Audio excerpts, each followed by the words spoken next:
Hello, internet friends. It is OOTP After Talk Season 2. And I think with this interview, I think I've talked to almost every affiliate now. So, really checking off that affiliate bingo card. Looking forward, I think there's maybe two that I haven't done an after talk with. I think Yuka, I did like half an after talk with. It wasn't like a real Tuesday after talk, but it was a good episode. So I'm excited. One of our newest affiliates, I'm gonna say it, a certified tournament monster. Uh, Interested to hear maybe how he touches the base game, if at all, but a big time tournament player. Super excited. Let's bring him in. We are joined by Jay Biggs. Jay Biggs, welcome to the show. Hey, Ezra, thanks for having me. I'm hoping that's not Dodgers colors there. That's no forever. Brian all right. Sanders. All right. I'm a Cubs fan.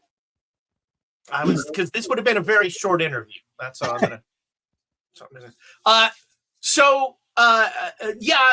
Texican.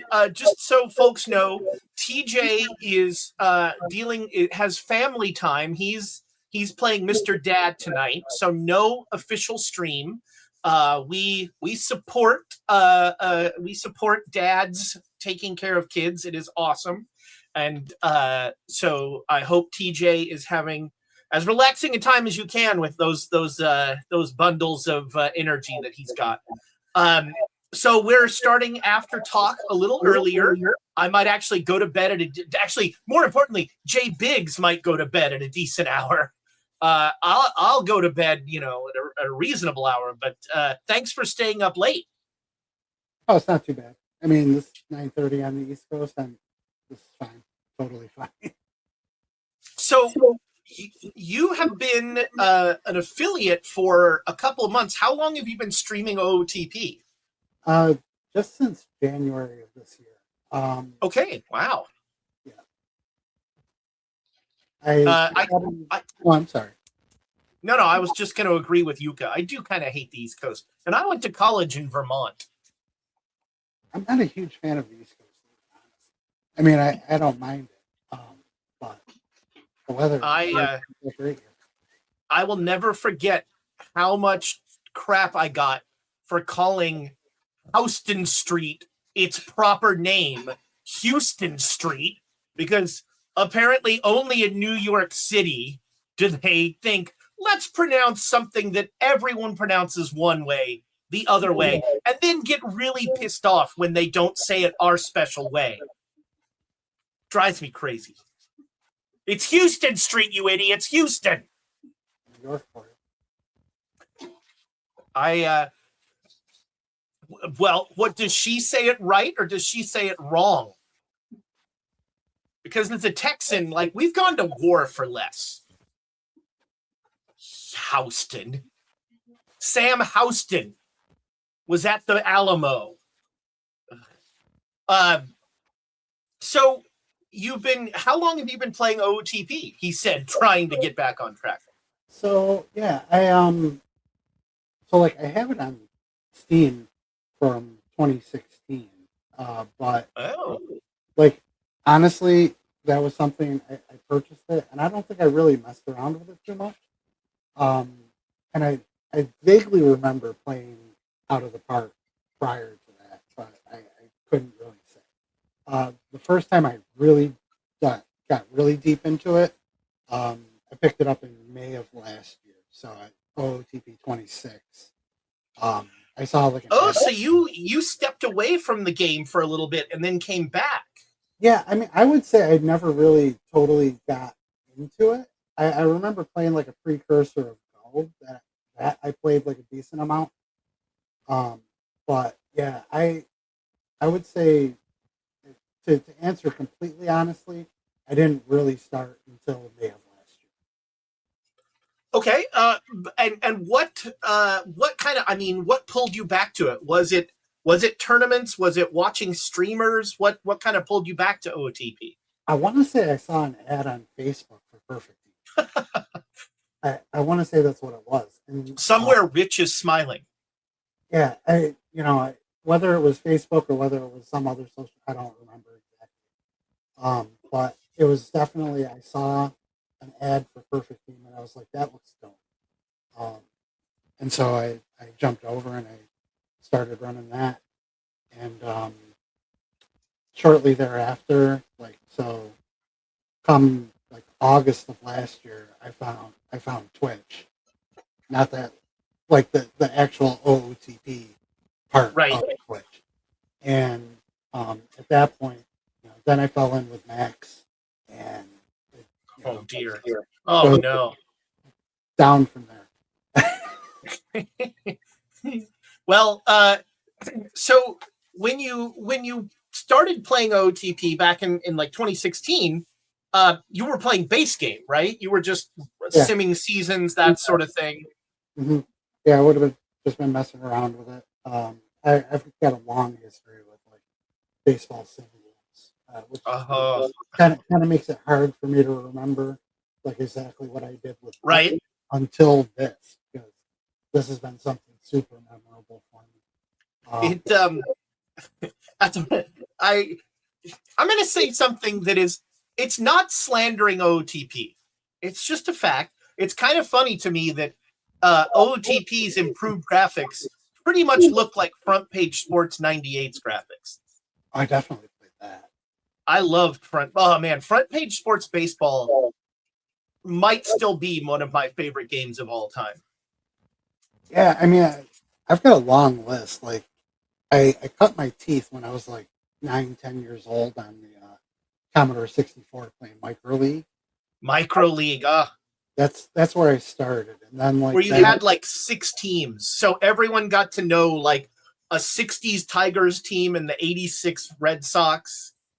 Oh yeah, well I deeply remember the 61 Yankees from that, and the 61 Yankees, yeah, like Johnny Blanchard and Luis Arroyo are like legends in my mind. And there was a Cardinals team in there too.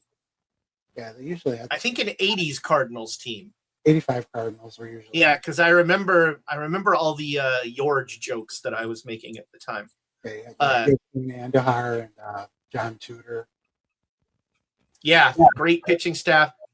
I became enamored with that Tigers team because I had no context at all for trying to pronounce the name Trzaskowski.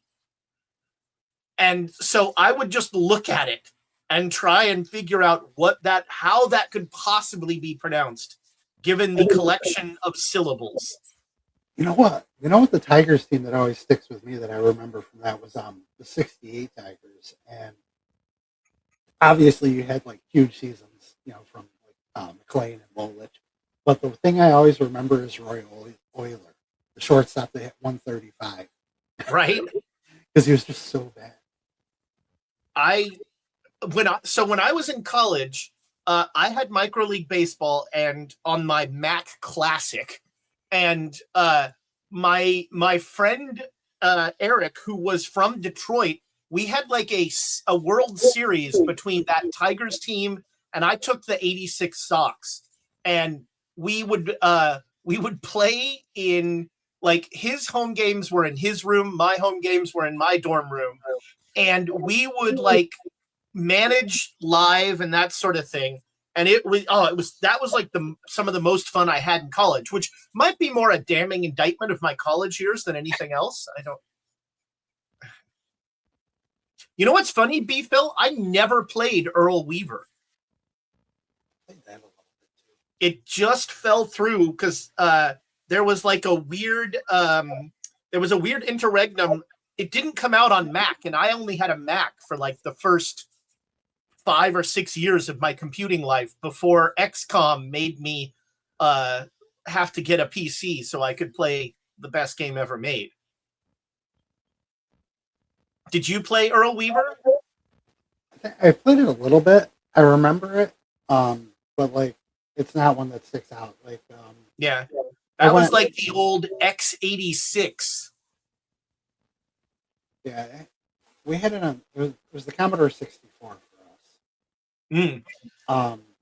Mac had Hardball, And in Oh, yeah. hardball, you could actually play arcade, and you'd just hit the you'd hit the return button to swing, and you'd try and time it, and it had this graphical glitch where if you timed it just right, the ball would just go straight up, and they'd call it a home run. That was like all we shot for. Yeah, love that. Love those glitches back then. Um, so so you've been playing baseball computer games for a long time, sort of back and forth between them. Has it always been sim, or did you play the arcade ones too? I mean, I definitely played, you know, like MVP 2005 sticks out in my mind. I've played the show a little bit, um, but what's it called?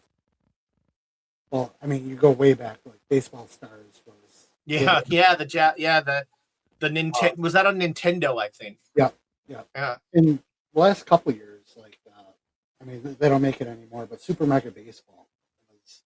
That was fun, yeah. And Power Pros, I was a big Power Pros guy. I did enjoy Power. Actually, I thought I was a big Power Pros guy, and then I met Dish.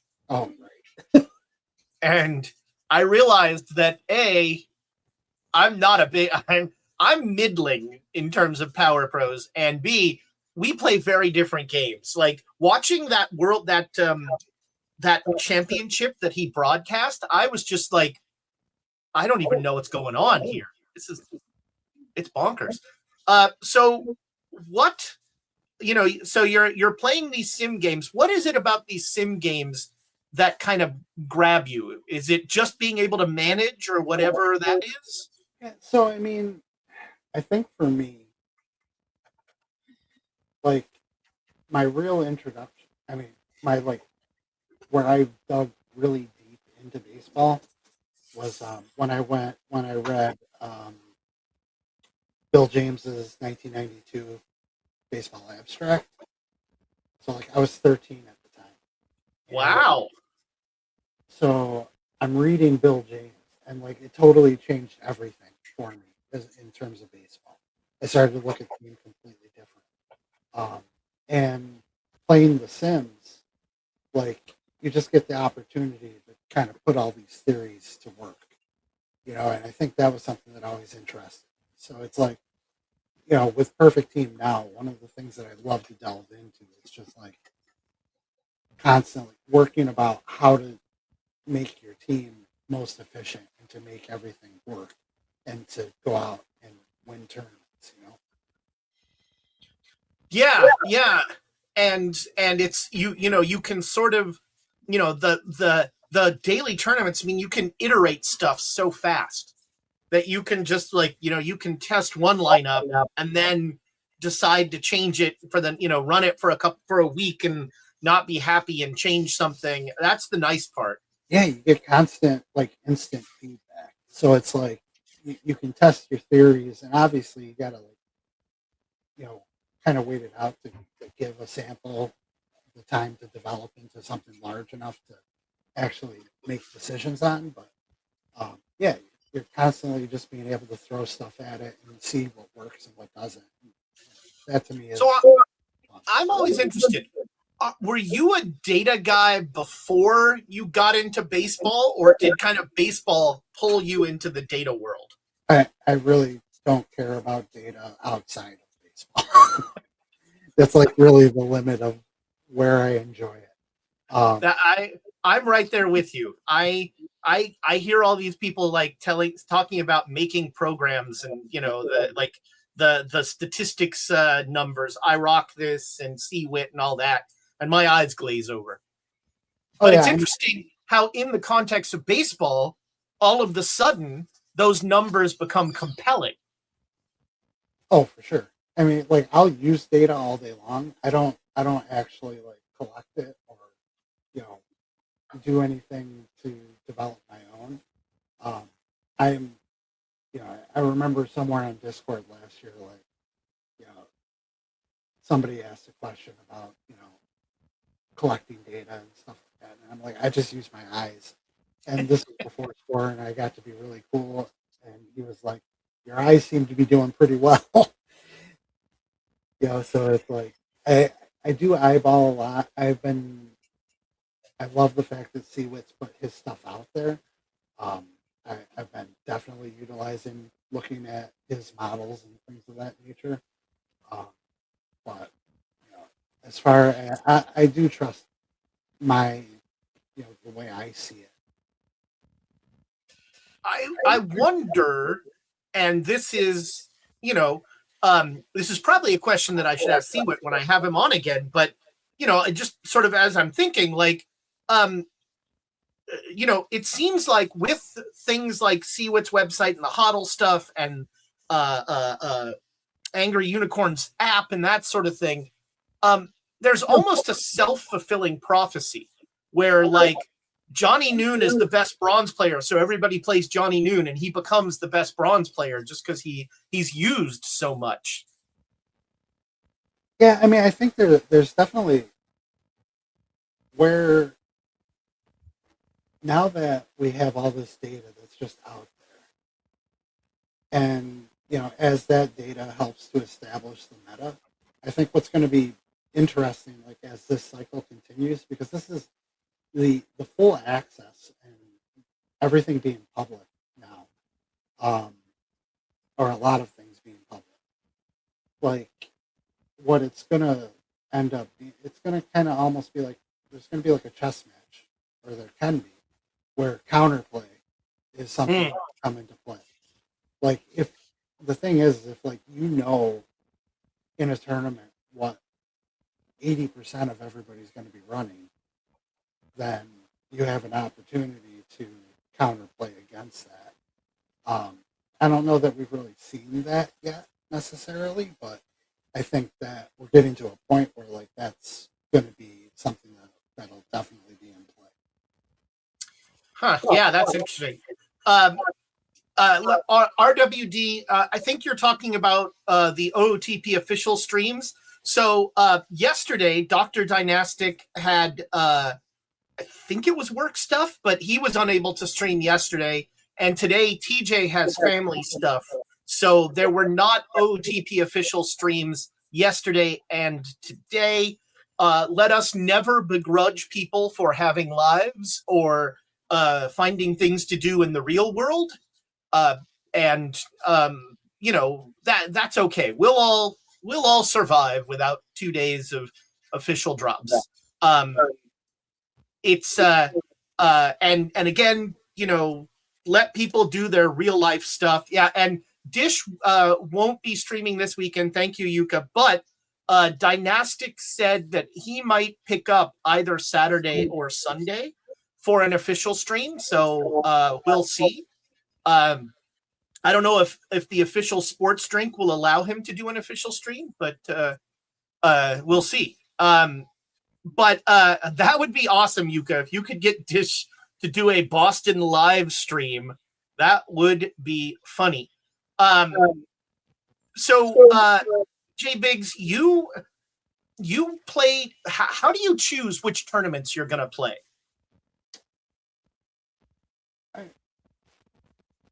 So, I mean, really, I'm always going to play low diamond. And then it kind of like, it just depends on what I pull and,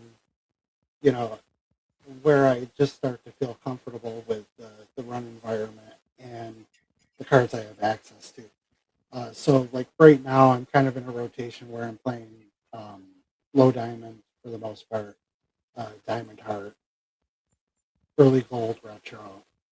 I've been getting. I love that early gold tournament. That's fun. Yeah. Silver Slamboree, I try to get into my rotation, and also a big factor is in what I'm trying to qualify for. So I always try to get like open slots, diamond slots, and I might not play all of these every day, but it's kind of like, really. Yeah, so I guess the answer really is what I'm trying to qualify for and where am I standing. And so are you intentionally saying at the start of a cycle, all right, I'm going for bronze this time, and then you just kind of hammer bronze? Or is it Is it more sort of like, I'm going to try a little bit of everything. Ooh, I got a good response over here. Let's hammer that for a while. It could play like that. For the most part, like, so typically I've fallen into like a 6 qual cycle is basically where I've been. Where I qualify in, so I've qualified in gold, diamond, open, cat, and draft daily every cycle so far. And then the last couple cycles I've started to put silver into the mix. Man, qualifying for the daily draft is bonkers. Like, I play a lot of daily drafts. I play the 5-6L and the bagels and schmear every day, and I've never sniffed. And like, I'm in the top 50, let's say, on both of those tournaments rankings. Never sniffed qualifying for daily. You have to do so many drafts to qualify for that. Yeah, I mean, it's a grind. I've qualified on my main and my alt every cycle so far. Jeez. I mean, and that goes back to last August. I haven't missed daily draft since I started getting serious. So which drafts are you playing? So on main, I do 5L, 6L. I usually play Honey.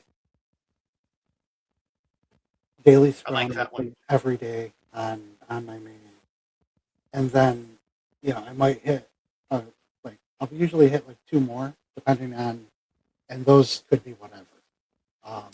Biggs, I think your mic is maybe turned away from you or something. People are saying it's a little muffled and they're having trouble hearing you.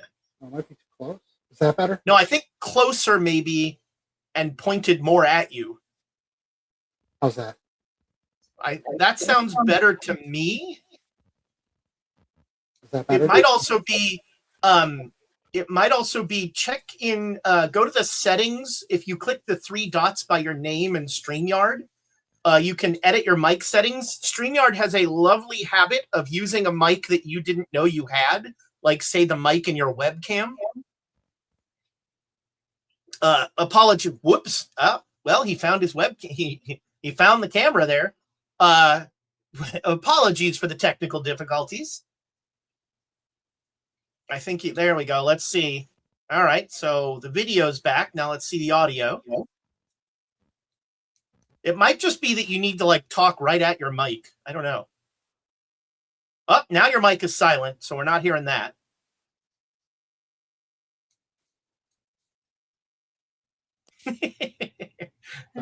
Franchise is your audio. Yeah, so I'm not hearing your mic now. Oh. Is that good? I can hear it's very low. Maybe boost the output.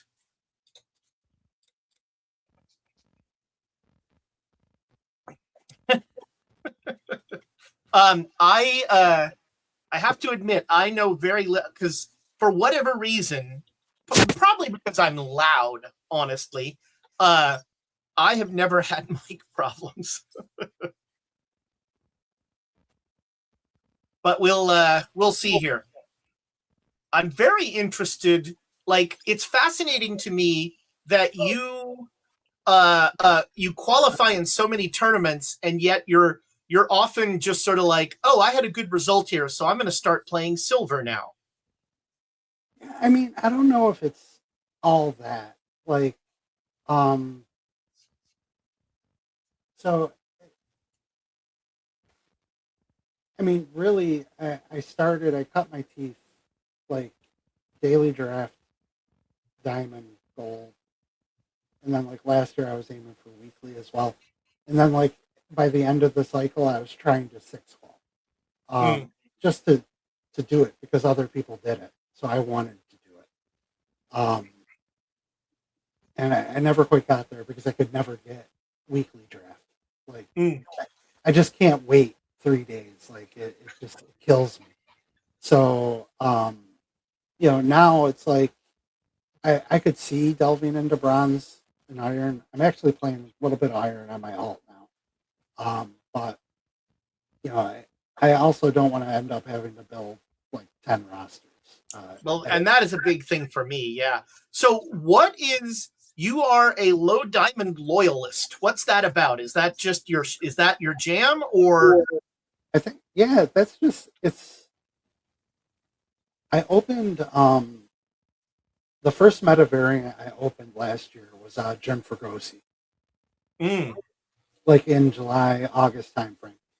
Um, and he was super playable in low diamond at the time. And so I think that got me into low diamond, and now I've just kind of stuck there. So, and it helps that I have one daily low diamond, something like 10, 11 times. right. So, but I like that. That's interesting that you're like because I mean, there's no correlation low diamond OOTP 26 and low diamond OOTP 27. But you're just like low diamond. That's where I am. Come heck or high water. Yeah, pretty much. It helped that, like, when I found Max's channel, Max was big on low diamond at the time last year. So like that was a tournament we were both playing.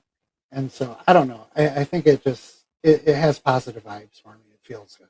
I like that. Okay. Huh. Karini, thank you so much for the raid. Karini was in this seat last week. Very enjoyable conversation. So you're mainly playing tournaments. Are you also playing the base game? No, not even a little. Not even play. Wow. No. So it's all tournament stuff. Yep. Yeah. Strictly perfect team. Do you play perfect team? Yeah. Exclusively. And is perfect team just a vehicle for you to get packs to use in tournaments? Is that? No, I mean, I want to win Pell. Like, we all want to win Pell eventually, right?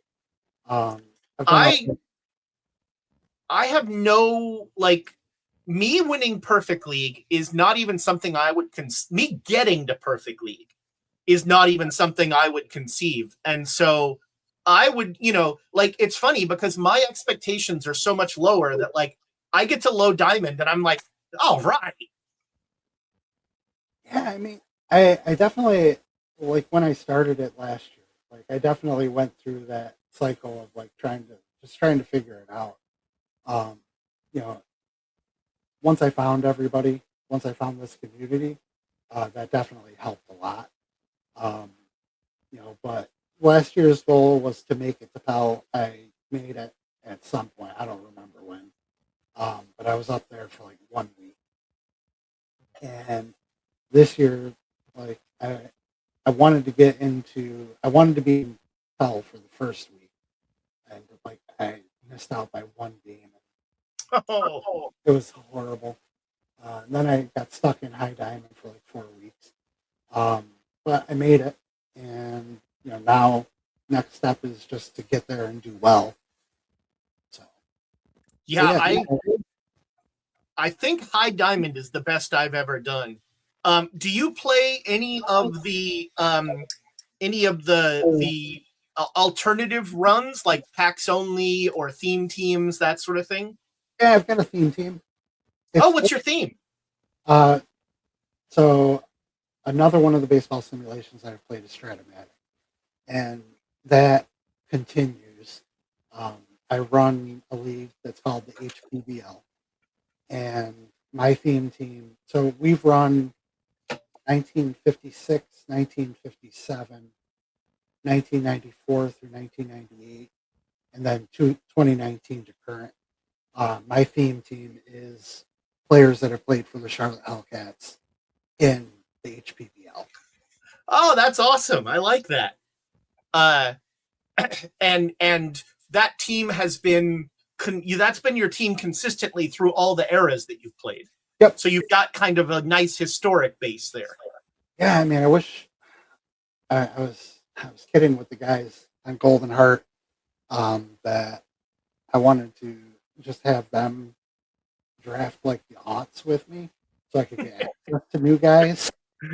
I mean, I have plenty, but like right now, my offense and bullpen is far behind. So who's your white whale of a player that would fit that team perfectly that Okay. hasn't shown up yet? Ricky, probably. And I mean, he's only played for me in 1998. So I didn't even have like the legit Ricky Henderson, but that'll be the guy that'll. Yeah, 98 Ricky was a different animal. There's a bunch of guys like Kirby Puckett, Barry Larkin is another guy that'll help me a lot when he comes around. All right, let me rephrase that question. All those guys we know are going to have good cards. Who's somebody that maybe is a little more obscure that would be like a cool card that would have some kind of cool niche that Spore could like dig into? Oh, okay. I don't think we're not going to get a bigger mini Oso than what we got. I don't think. Basically, the 90 is basically what he is. I'm trying to think. I mean, we've hit some random stuff. Steve Ontiveros just came out. He's not good enough for League, but that card is basically what it is. Brandon Workman. Okay, there's a pull. 2019 Brandon Workman would be, or 2019 Kirby Yates. So was Workman like particularly good on your team? He was a guy I added at the trade deadline. It was our 2020 season. And I ended up, I just went all in, and like I traded for Justin Verlander, I traded for Brandon Workman, I traded for Kirby Yates, and I just built like this ridiculous pitching staff, and then Garrett Cole no hit me in Game 6 of round 1. So are you playing solo Stratomatic? Are you rolling for both teams? No, I use the computer software, and okay. It's actually a fun story. So the first season was using the 2019 cards, and I started it in 2020, and the reason why I started was because my son Douglas got a little bit depressed with there being no sports while COVID was happening. So I started this league, and I found we started with 14 guys. We just drafted the 2019 season with 14 teams, and it's kind of grown into like this whole life of its own to where we're still going today. We're trying to eventually, I'm actually trying to move the commissionership over because now being an affiliate and being so involved in Out of the Park, it's kind of taken away from my running the games for the league. And so now, I don't know the Stratomatic computer game. Does it have like career progression like OOTP does? So you're basically buying the next season, and then you have to like move players around based on the rosters and stuff. Yeah, everything's manual. It's really kind of horrible, not gonna lie. But it's I didn't know any other. I've had Strat since I don't know how long. But going back into the earlier 2000s, it was a game. I've got the 92 box set somewhere back in that closet. Yeah. So I mean, it just so happened that was the game. That's what we used, and that's what it is at this point. And I mean, I think it's clear to see what the kind of like progression is from kind of Stratomatic to OOTP in terms of that. But that's why it's so interesting. I guess maybe Stratomatic scratches that base game itch for you, and that so you don't play base game in OOTP. That's interesting. Yeah, I mean that's probably fair. That's probably fair. I mean, look, I'm biased. Base game is my favorite part of OOTP, so I'm always going to cape for the base game. Yeah, I mean, I'm sure I'll delve into it at some point, but it's like just running tournaments and Perfect Team in general, like, it's almost like I had a really good tournament day today. Um, like I won silver heart last night. I won diamond heart today, and I won open heart also today. And Jeez. like I told Patty, my wife, I was like, I'm on vacation this week, so I was like, I've got to retire. Like that, that way I can like continue to do this because like I've been going up into my office first thing in the morning, just like I would if I was going to work. And I've just been going to work on my teams and like immediate payoffs. I'm like, So do you micro during the tournament? Not usually. Only if I do it, only doing like BTCS. And do you mess around with strategies, or are you one of the people who mainly keeps your strategies flat? Recently, I started. So I never did before. Last year, I didn't touch anything because I was afraid of messing stuff up, and I'm still afraid of messing up. Like I won't try to set settings for like that ball. But in like modern environments, I have a modified sabermetric that I use, where I set stealing back up a little bit. I turn pitch around and intentional walks down, and then like I'll lessen pinch hit for hitters and pinch running a little bit. But and do you run situational strategies? So like 8th through 9th or something, or do you just sort of keep the same strategy all the way through? Pretty much I use it all the way through, and that was why I started to mess around with the pinch hit stuff. I mean, if like I have a team where like I know I don't want guys pinch hitting for guys that I know are better. If it's all things being equal, if I'm really worried about that kind of situation coming up, then I'll just not set it. I just noticed that Spores said my audio's quiet. Rachel is going to really hate what's about to happen. I might actually use my not indoor voice.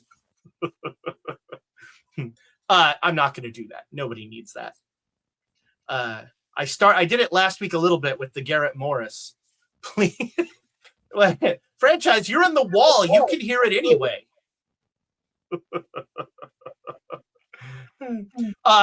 So you are when you're approaching a tournament, are you starting out by just kind of looking at the cards you have at that level and building the team based on that, or are you targeting certain cards, maybe going out and getting them and then building a team around that?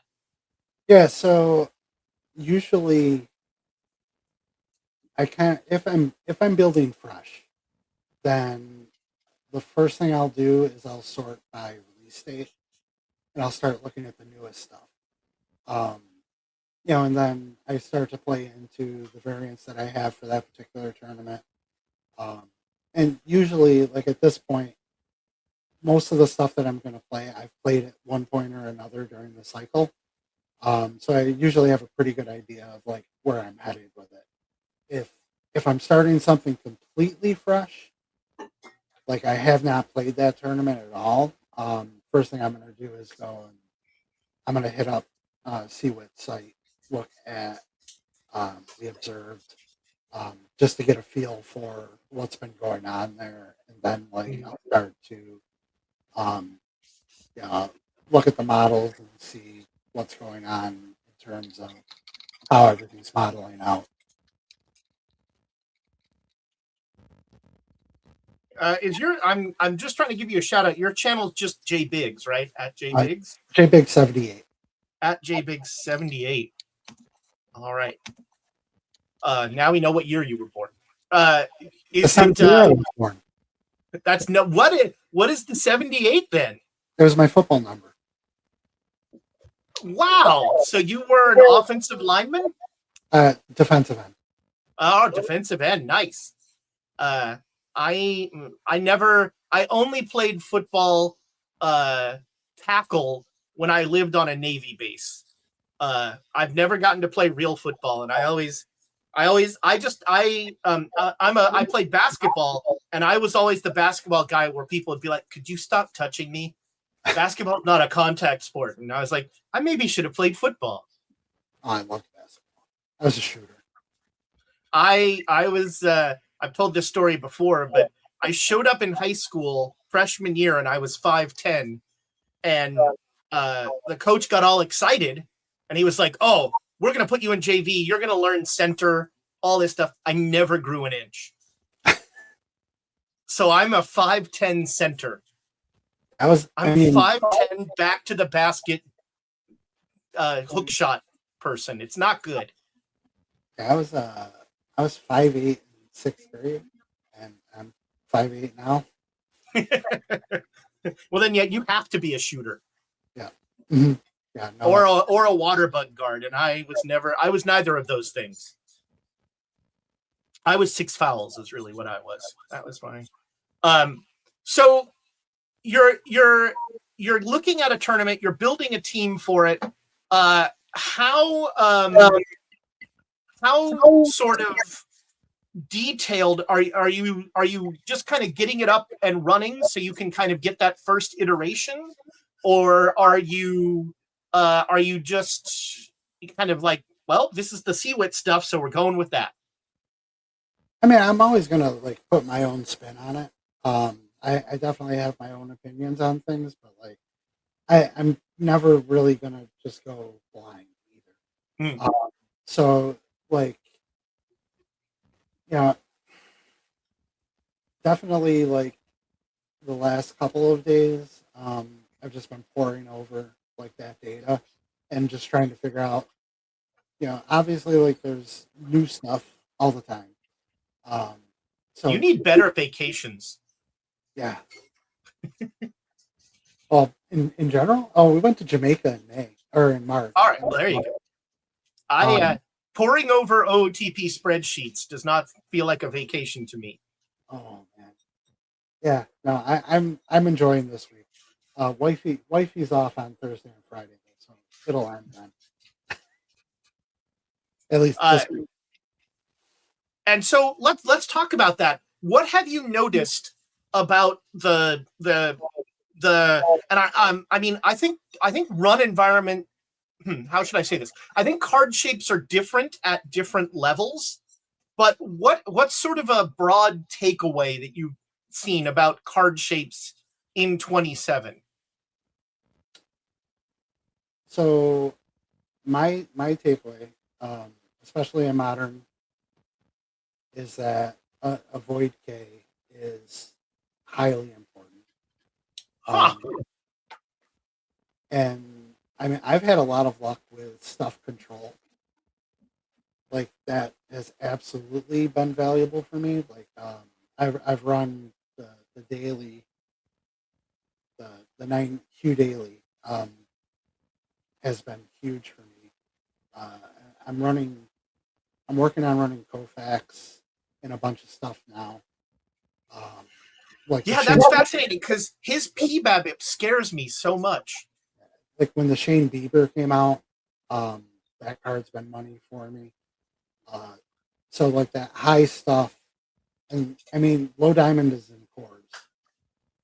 So like just trying to keep guys striking out has seemed to work. You know, and then really I play a ton of power and defense type builds is really like where I go.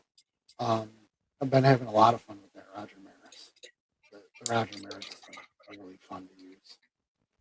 So let's. I'm just gonna pull up some of these cards here.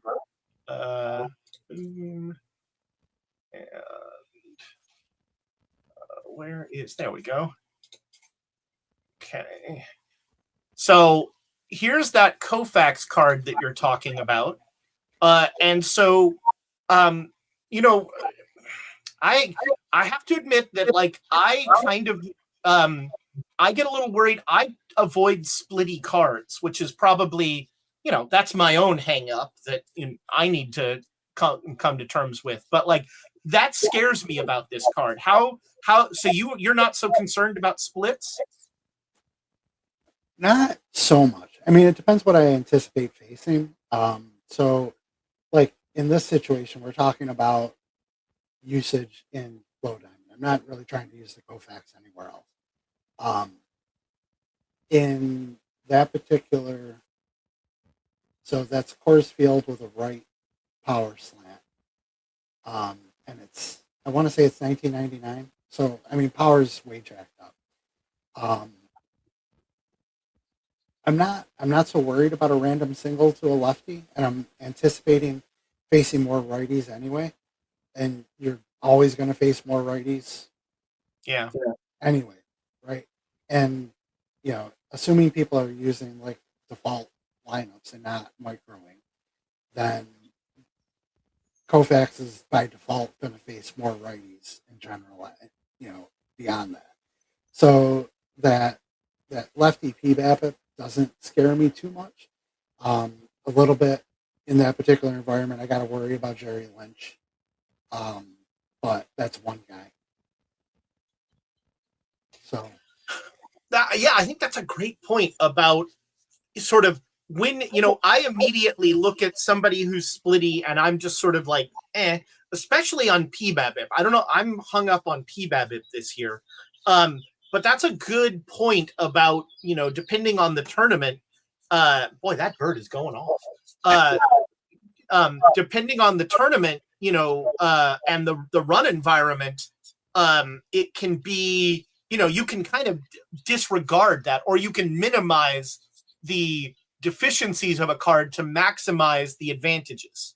Yeah, I mean, you got to look at also like a card like Jim Cott has played really well, and that card has like no PBAP at all.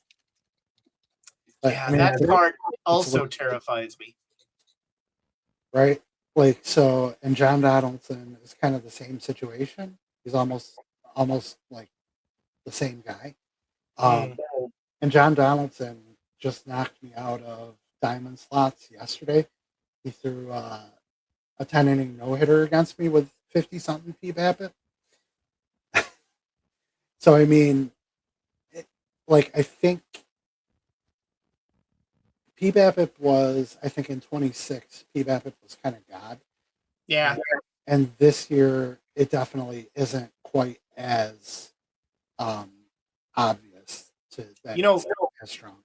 That tracks on my tournament play that I'm about a version behind in coming to terms with the ratings. Yeah, I mean, this is still my first full year, so we'll see how I do transitioning to a new version next year. But yeah, it definitely threw me for the first month or so, and then like just started to fall into where my eyes started to match what was happening.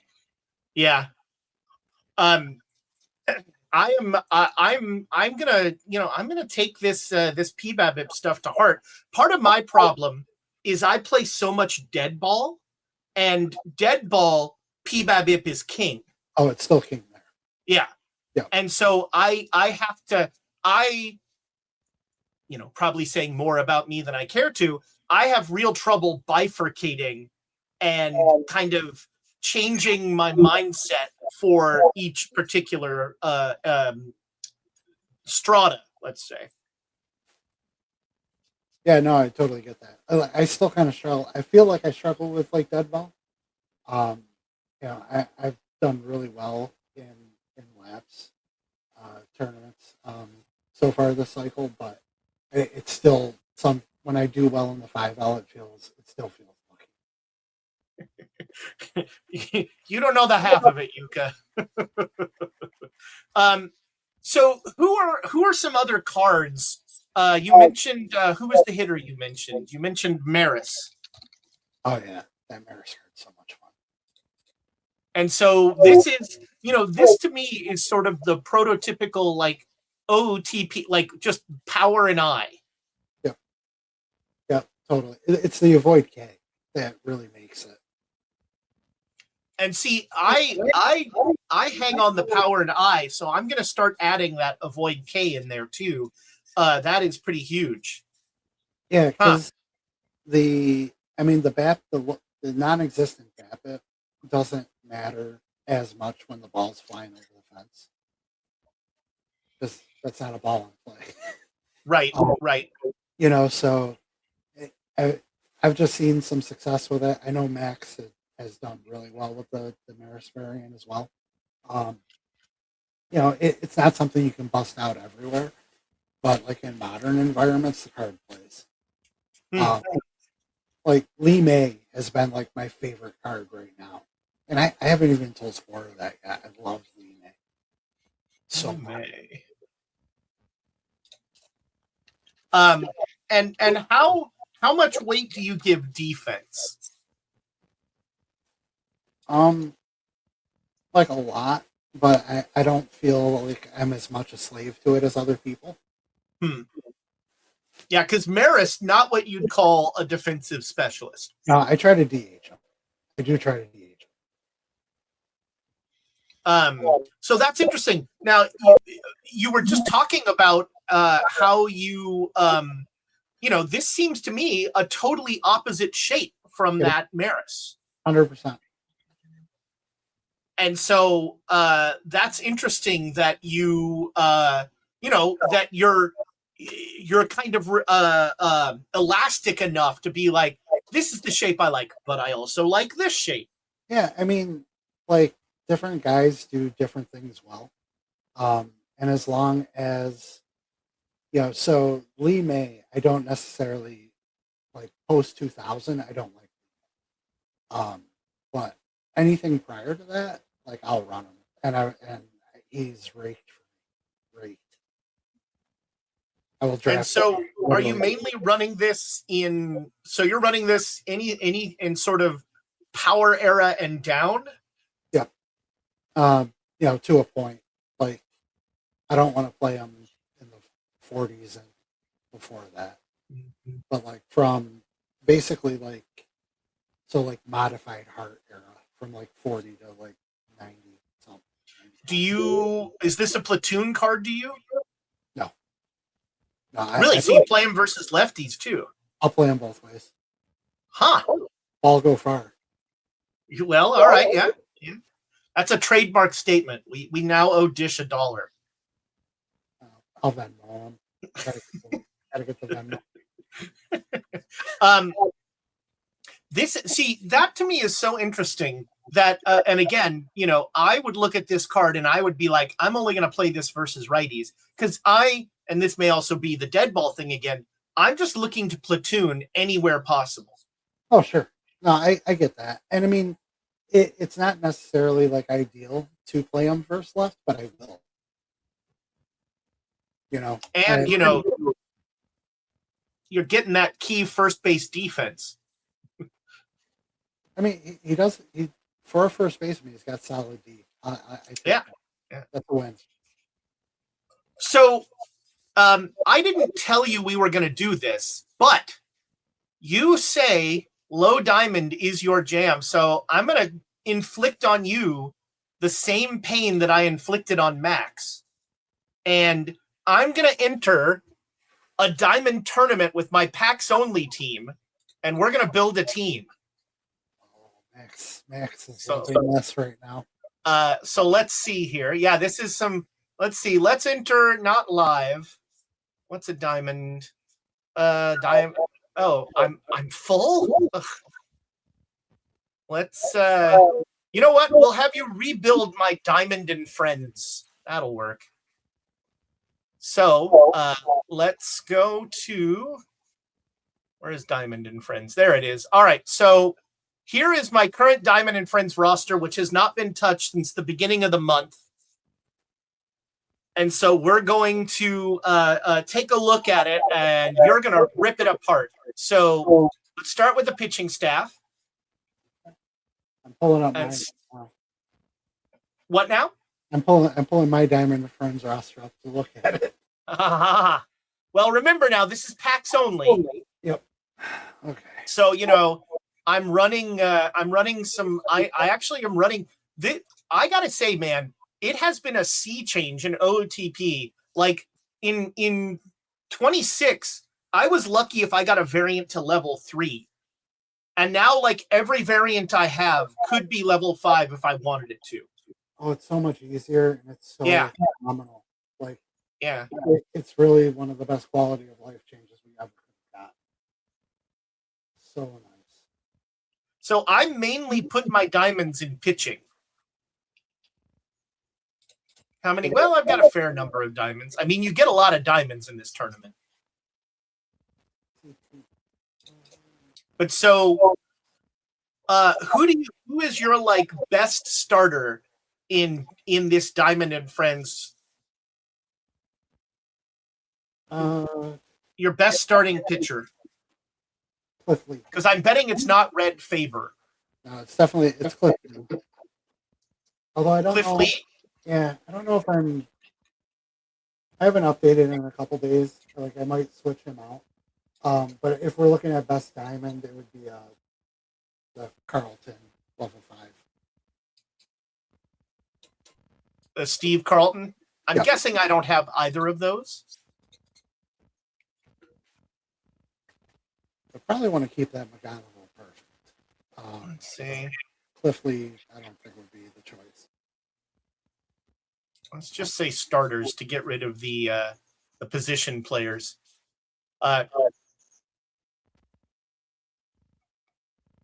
Yeah, so I have, like I have the future legend Connolly Early and Cam Schlittler as sort of my best cards. But again, packs only. So a lot of live, a lot of wow, this Frank Killen is very highly. I don't see it. Yeah, so I mean early works. Yeah, Early is on the team.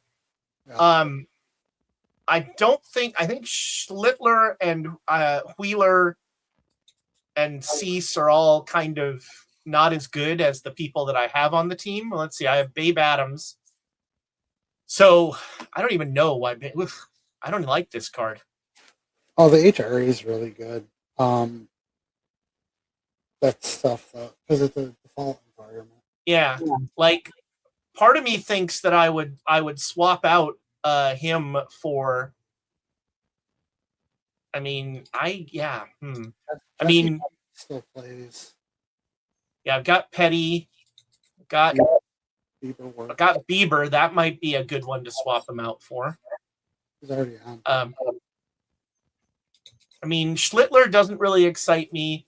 Wheeler is slightly better, although that's a very flat profile. Are you not running Friend?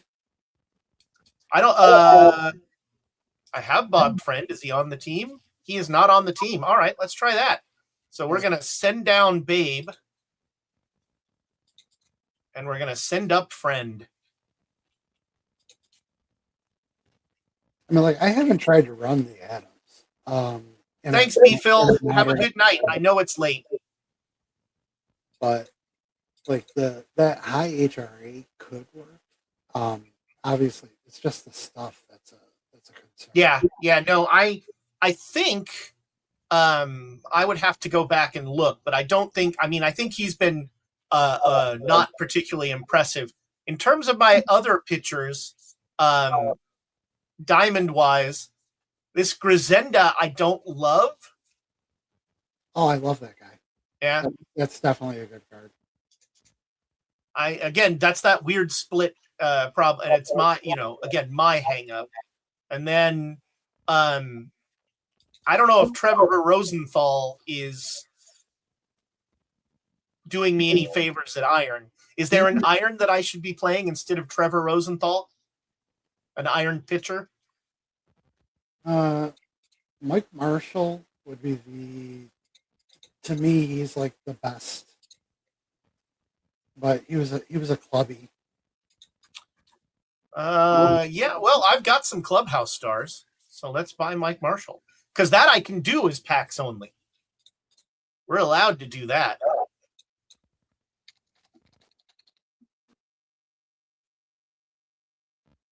Do I remember this, Mike Marshall?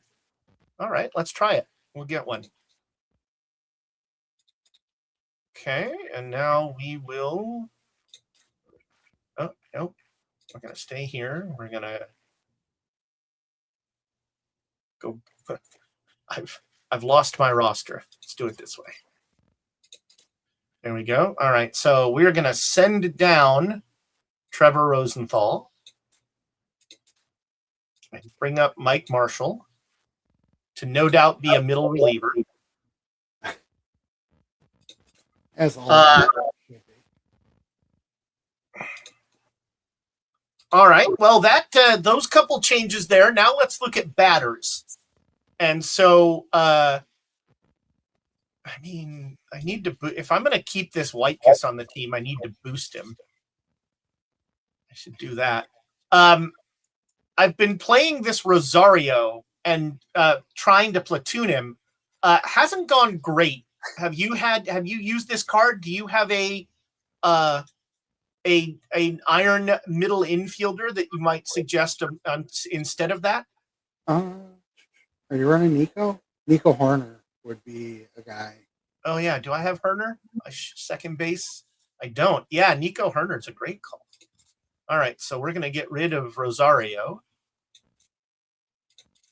And let's see if I have Nico Herner. He's second base. Ugh. I got to sell those duplicates. That's a job in and of itself.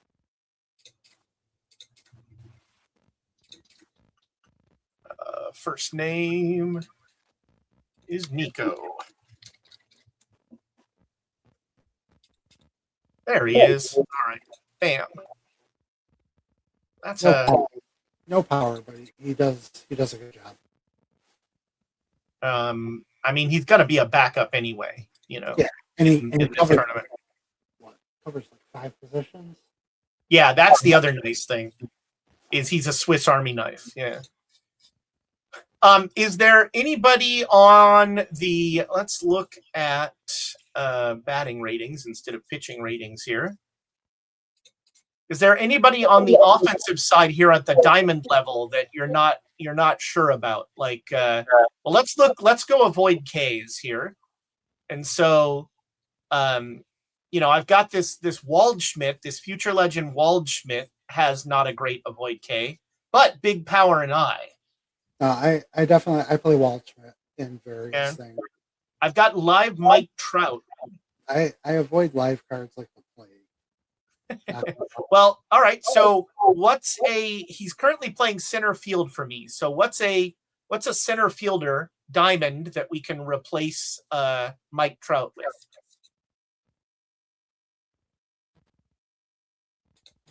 I run Paul Blair, but you're running who now? Sorry? Paul Blair, but he was the Paul Blair. Lord. I'm mad at Paul Blair because he's not as good as Willie Mays, but the game pretends like he is. Fair enough. Center field.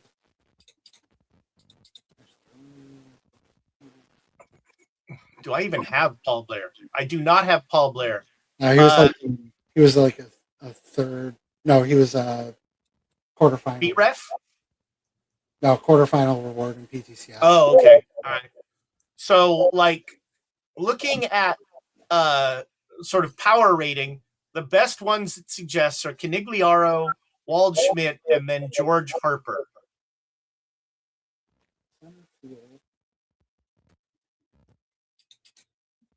Mm-hmm. So, Yuka wants to know how you pronounce Houston Street. Oh my God, I just did it. Houston. All right. And what is your favorite bovine, and why is it the Aurochs? I remember playing, like, I definitely used some powerful Aurochs in Magic a few times. Oh, we're getting some MTG talk. Nice. And favorite anybody in New York, Spore, there's I think you weren't here at the beginning of the stream. There's a street in New York that, as any Texan knows, is Houston Street, but every New Yorker wants to get in a fight with you and tell you it's Houston Street. Drives me crazy. And her third question is, what is your favorite baseball park you've been to? Wrigley. What's that? Wrigley. Wrigley, yeah. Yeah. Is there, all right, non-Homer edition? I mean, Wrigley's the only one I cried at.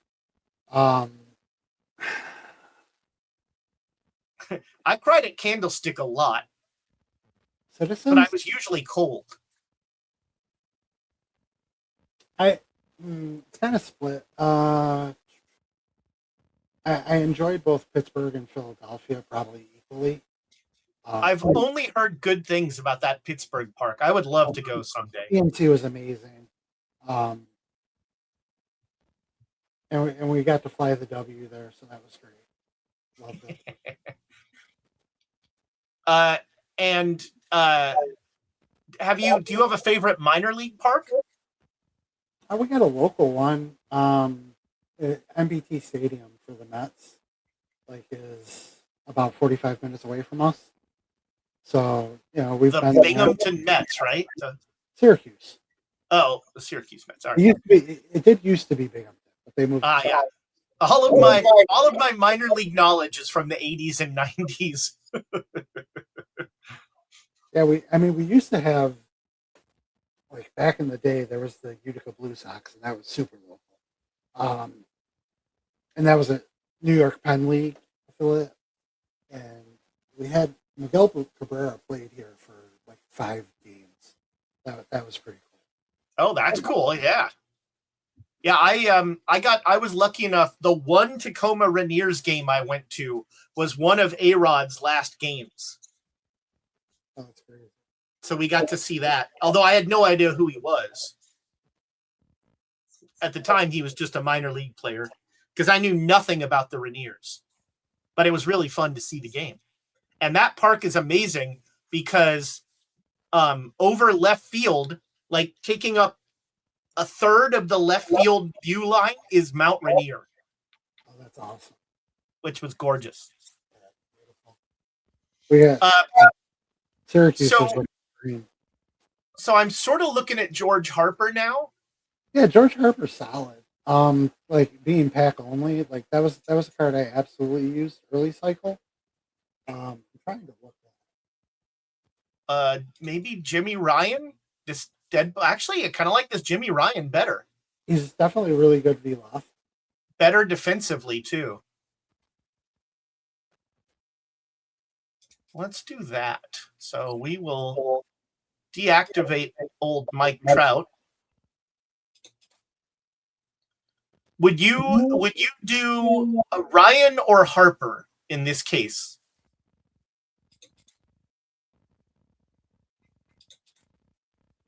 Although I guess that that's one of those questions that begs 3 other questions, like who else is on your roster and blah blah blah.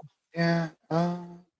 I mean, for me, it would really depend on if I'm looking for a VL bat or a VR. If we're playing every day, I think Ryan has more playability both ways. Interesting. Oh, yeah. No, okay. I thought, I agree with that. Just the defense is better. Yeah, I mean, it's not an ideal situation for sure. That's what PAX Only is all about. Not an ideal situation. Yeah, no, I mean, I couldn't do it. More power to you guys that do pack only. I wouldn't have the ability to restrain myself that way. Yeah, it's got kind of a Zen thing to it. FKN Commish, thank you for the raid. Welcome in. Friends, if you were not part of the raid with FKN Commish, he's beginning his awesome fundraising work for the Dana-Farber Cancer Institute. Commish, would you drop a donate link in chat so I can donate? I support every year the great work that he does to help stamp out cancer. It is fantastic. You should, if you are able, can do so comfortably, throw the effort a couple shekels, because cancer has touched us all in terrible, terrible ways. And it's a fight that hopefully, with work like the people are doing at the Farber Institute, it's a fight we can win. So talk about diamond center fielders for a sec while I make a donation here. Yeah, so I mean, diamond center field. The Walt Wilmot that just came out is super good. That's a card that I'm running right now in low. I mean, going to older cards, Amos Otis was really good at the start of the cycle. Would still be solid. The new Fernando Tatis could probably play out there. Really? The new I think of I always think of Tatis as a third baseman. Oh yeah, right. Well, that Tatis Jr. Right. Yeah, I'm old. I don't remember him playing center, but Spore put center on the card, so he must have. All right. Actually, a lot of I love the Earl Averill. I mean, it's an LE, but and that was one of those ones that Spore was like, "I'm daring you to put him in center," and I was like, "Bet, like I'll do it." And I did. Not so much now, but like early on, I played him a lot. There we go.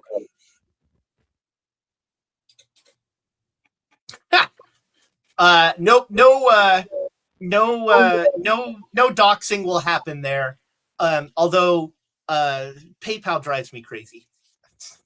But yeah, friends, again, if you are able, I just made a donation. I'm lucky enough to be in a comfortable position to do that.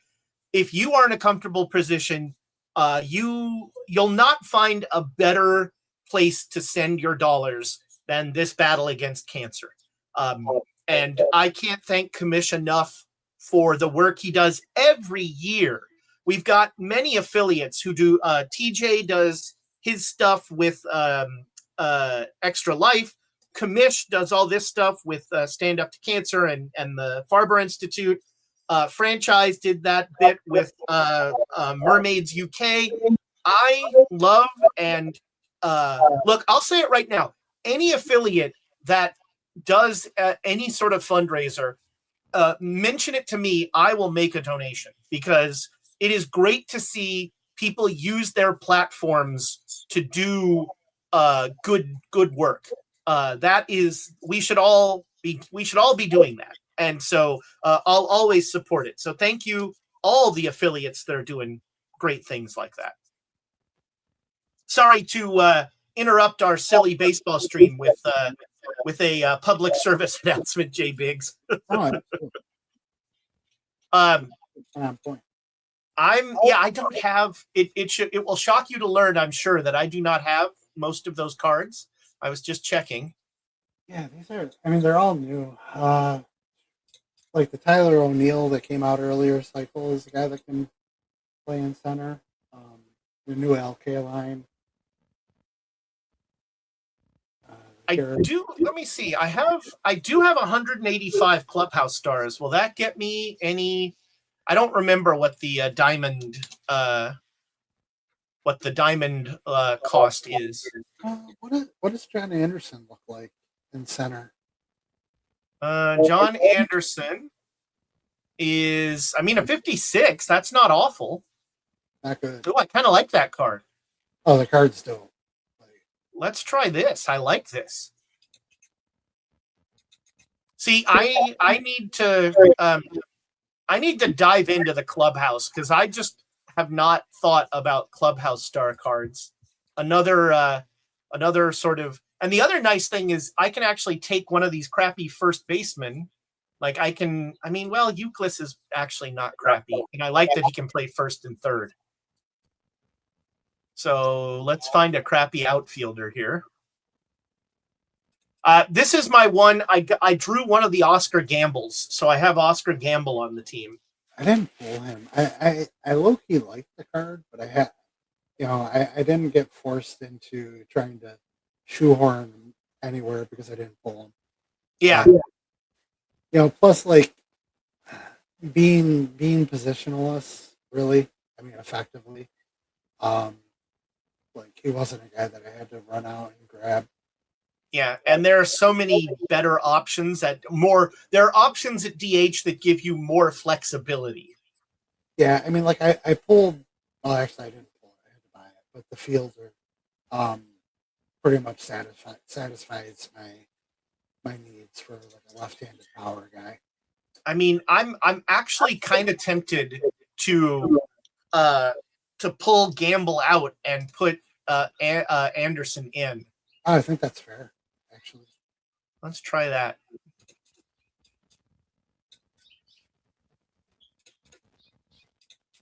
And let's see what so Anderson is, they put Anderson at first. So they did, Euclid is now on the bench. Well, the problem is I have this level 5 McGonagall, and that's not a problem. Yeah, it's great. I agree, but he sort of lives at third. That is his purview. Well, all right. Let's see. That's a couple of interesting changes. I'm excited. We will fool around with that. It definitely looks solid. And considering pack only, like that's yeah. See, it's funny. I like as we were talking about earlier, I don't think I'm ever going to make Perfect League. So packs only kind of gives me a way to play Perfect Team and feel okay with not ever reaching the highest level. That makes sense. I mean, I think like that's kind of that's kind of the same thing that I'm doing with the theme team. Is like it's because you're changing the parameters of what you're doing. So yeah, I don't, I want to get the theme team as high as I possibly can, like in terms of league structure. But I also understand that I have limitations with that, and that I'm at Sporer's mercy. I can send him names, and we'll see if they end up coming out.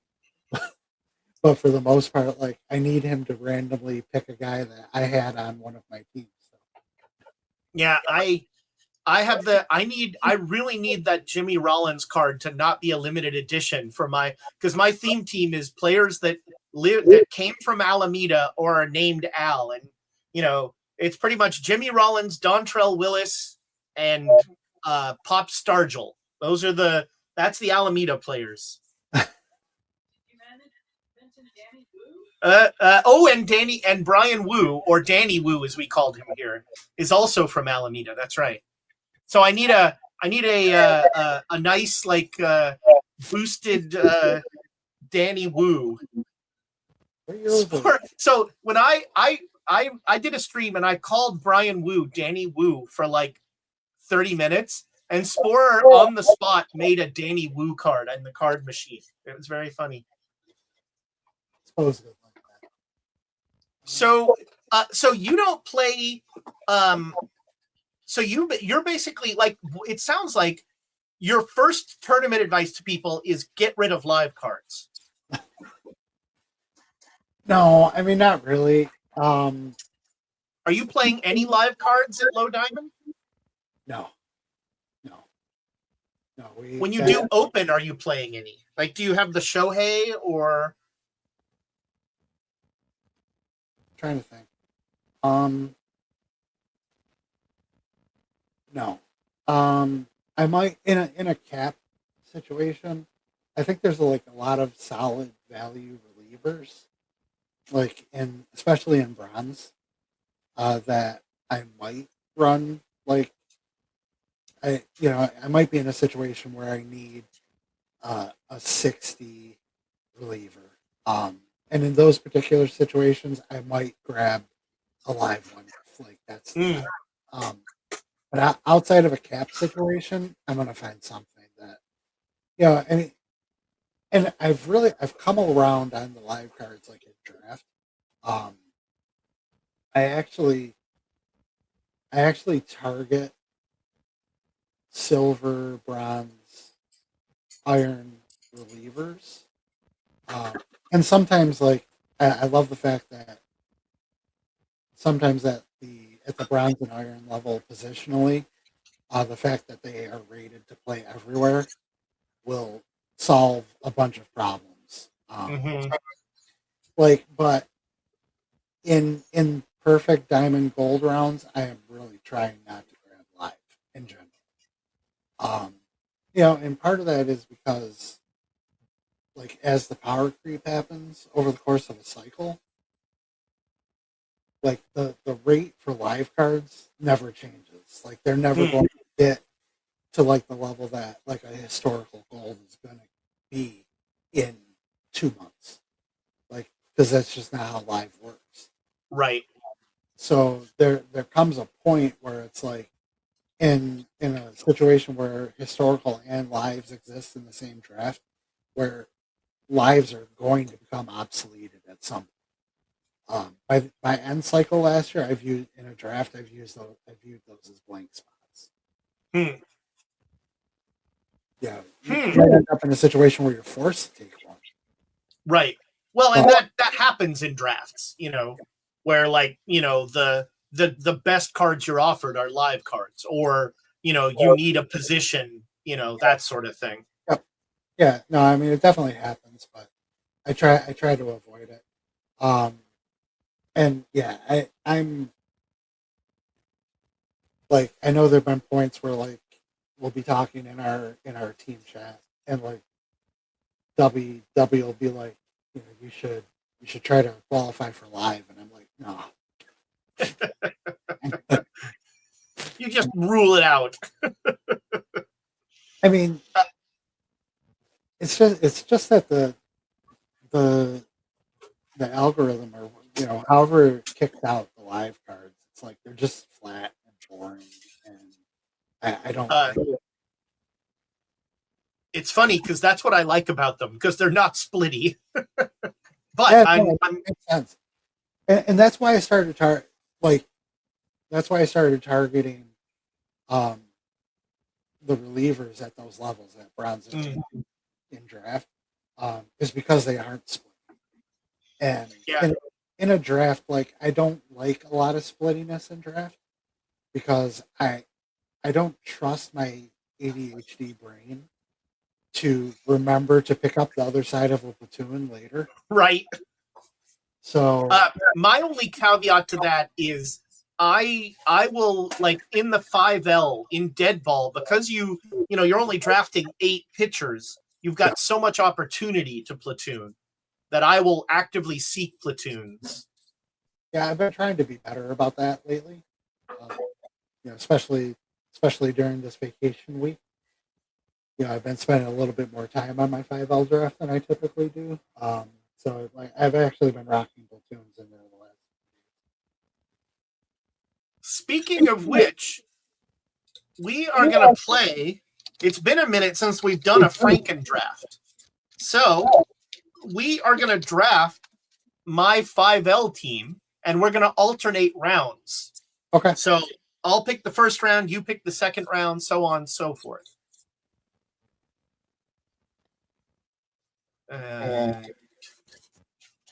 We'll see.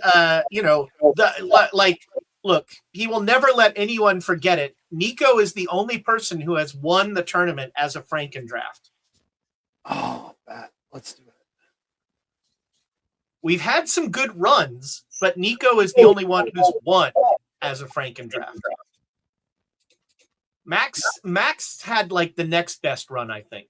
All right, so I'll take the first round, but please feel free to kibitz. I like this Rackley just for hitting against righties. Yep. Low ball. I don't mind Brugi as a catcher. I mean, these pitchers I could take or leave. Maybe Rourke? No, I don't see. I don't like that. I think Rackley is definitely a pick.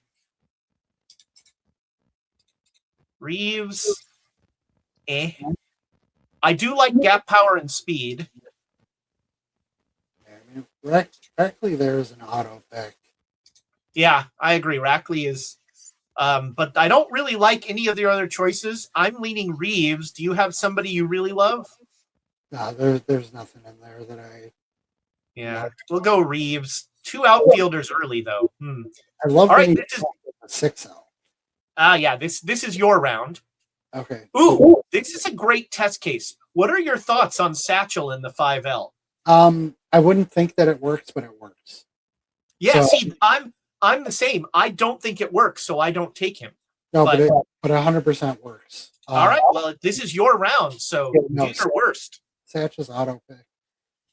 Like, I always feel like Brent Main should do well. Me too, and he never does. No, I mean, this feels like a perfect dead ball kind of setup, but he just never does. I still keep beating my head into the wall, taking him anyway. Me too. Look at Basio. A little splitty, but a good. I mean, that's a nice setup for dead ball. Yeah, I get a little nervous about taking 2 starters this week, but that shape is good. And there's nothing really else stand out here. Yeah, not a lot of exciting here. Diaz, I think, is splitty. Yeah, Diaz is splitty, and you don't love that. You know what? I'd probably take Maine just to keep options open. Yeah, and the catching gets pretty bleak pretty quickly. Yeah. I don't remember his name, but there's a center fielder who has catcher as one of his 5 positions, and he's the catcher I will always want. Yeah, I know exactly what you're talking about. I mean, there's a couple of them. Yeah. I mean, I quite like this Tommy John. Yep. For dead ball. I take him every time. And I quite like Craig Reynolds. Yep. Oh, great defense at shortstop, which is surprisingly hard to find in this tournament. Got Pedroia there though. Yeah, I don't like. I'm so P-Babib hung up that I avoid the Pedroia. But that's interesting based on what you were saying about avoid K and what I was saying about gout power. You know what? We're going to try something new. We're going to go with Pedroia. In fact, maybe I take Reynolds and Pedroia and just say, this is our middle infield. Yeah, I mean, I like that. It's definitely fair. I also like that Canizaro. I have not used that card. There is to me a must draft on this page. It is not Richie Ashburn. You take that back. Kim? Yes. I think Hyun-Soo Kim is a must draft in the 5L. Yep. But you don't have to. This is your round. No, I auto pick him too. Probably. So third base is open. This is a situation where I would start to look at a platoon and look at Tony Fernandez. Yeah, I like Tony Fernandez to just play lefties. And he's got some flexibility. Yeah. No, Fernandez. I also don't mind Paul DeJong, again, because good defense in the middle infield is kind of limited here, but his bat is no great shakes. But you're going Fernandez. Yeah, I'm going Fernandez. All right. We have one pitcher right now, and it's Satchel Paige. So I think Daryl May will be joining the team. He's close to a must draft for me. I think he's one of the cards that if I see him, he's like just. I also quite like this Don Brennan. Yep, I take him pretty much when I see him. Absent like something that I have to take. Right. But I think it's going to be Brennan.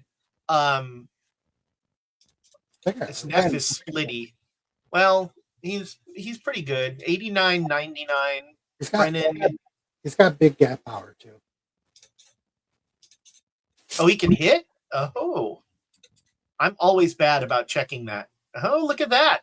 Yeah, all right. I'm going to take Neff because I love gap power. All right. Well, that's like a third of our pitchers right there. All right. This is your round. Oh, I haven't gotten to look, with us having done this. I didn't get to look at the new cards. Can you pull Buckner up? Yeah, I haven't seen this Buckner. It just came out today. That's pretty tasty 5L wise. Yep, taking that. Yeah, Are you in the Church of Noon? Oh shoot! I got to admit, I kind of get it, but I don't love Noon. I like Noon. I don't love him, and it's because of this. Yeah, I mean, he'll still hit. He'll hit for some average versus left. Obviously, you get more action versus right. Ooh, new tropes. We'll take a look at that afterwards. We'll get Jay Biggs' thoughts on the new treasure troves out. And I mean, the other problem is first base, I think, is kind of loaded in the 5L. And I would rather get it in other positions. But again, this is your round. So if you see somebody you like. Yeah, I think I like Buckner and Bab. And who was the second one? Oh, Bab. Yeah, I like this Bab card. Speaking of first base being loaded, like I would rather take this card, honestly, than Noon. Just for flexibility and being able to play against both sides. Especially if I have this Buckner card. This Buckner card is now probably the first baseman that I want the most. Yeah, no, I agree. That's pretty tasty. Yeah, I would take. All right. That's what I would do. All right, round 7 is mine. I mean, I take him every time just so I can ask who is John Gant. Fair. Babbage is splitty. Don't love that. Wow, this is Relief-a-mania. Oh, it's time for our contractually obligated mention of Hideki Matsui's encyclopedic porn collection. That is his real claim to fame, was that he had a porn collection that was so impressive that the New York Times wrote about it. You all so Sporer is saying that Maine actually has really good numbers on Huddle, and that we are outliers. I always feel like okay. You know, I always feel like I'm an outlier on all of those. I'm just like, Shohei never plays well for me. Maine never plays well for me. I think I just have crappy OOTP luck. I swear, every time I look, Maine, like he's gone like 1 for 20 for me. So, but I mean, data's data. Well, yeah, the number is the number, and that's why things, all the Huddle and Seawit and Angered Unicorn are so useful, because it means that you and I can actually undo our perception. And I think I'm going to take Old Wine. 2 relievers in round 7. I don't love that, but as much as I love his porn collection, Hideki Matsui is not doing it for me. So that's my round. All right, you get round 8. Oh, we get the 6L darling here. Not so good for the 5L. Speaking of the 6L, Jim Tomei. Although Tomei can play in the 5L. Oh yeah, no, this is a way better 6L round, because actually, like O'Day, I've played O'Day, I've played Allen, I've played Tomei, I'll play Diaz in the 6. Yeah, this would be a great 6L round. Not so good as a 5L round. No, it's pretty weak. Because Marte doesn't really have defense, right? Yeah, Marte, I mean, it's okay. It's okay, but we've already got. Okay. We need a center fielder. Yeah, we need a good center fielder. I think Murtaugh, if I remember right, is the guy that can be taken on bottom right. Yeah. He's too old for this crap. But yeah, that's a fine middle infielder. And he's always chasing after Mel Gibson, and it's hijinks ensue. And I mean, again, this Tomei can play in the 5L as long as you're okay with just playing versus righties. But given that right now, I think our third baseman is actually we need a V right third base. Yeah, right now Tony Fernandez would be our third baseman, so Tomei might not be a bad pick. No, well, yeah, we'll take Tomei. That's a good point. Or Murtaugh might be our third baseman, actually. Yeah, all right, so we got Tomei and Murtaugh. Oh, sorry, wait, did you not want Murtaugh? Oh no, I was good with both of them. Yeah. I'm okay, great. Sorry, I aggressively clicked. You did exactly what I wanted. You're good.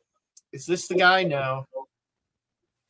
I'm trying to remember that first baseman's name. I'll know him if I see him. I don't. So this is Mike Armstrong is a guy who I always think should be better in the 5L than he ever does for me. Like I get trapped by that PBABIP, and then he is pretty pedestrian. I mean, I definitely run him. I don't like the control V left, but also like 5L like relievers are half irrelevant anyway. Yeah. Well, and that's the challenge. I mean, Satchel is not. Let's be honest. Satchel is not going to be a reliever for us. He's going to be a starter. Yeah. I don't love. I mean, Ron Klein is splitty in that way that you were saying is a better split, but I still don't love the card.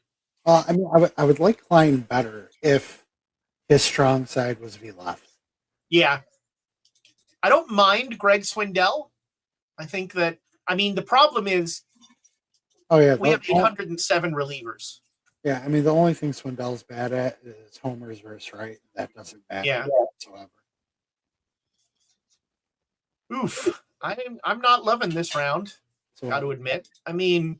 We still got 4 catchers left, right? Yeah. Hoffman is kind of like 2 of 3 of the other guys. He's a worse version of 2 or 3 guys we already have. I think I'm going to go Swindell. We have 5 pitchers. I don't really need, but man, this is slim pickings here. Like, this is where I start to think. It's like, am I going to try to target a pitcher in silver? Right. And I think we're going to end up taking a position. You know what? Let's take Klein or Armstrong. I'm going to take Armstrong. So we'll take those 2. All right, round 10 is yours. We only get 1 card here.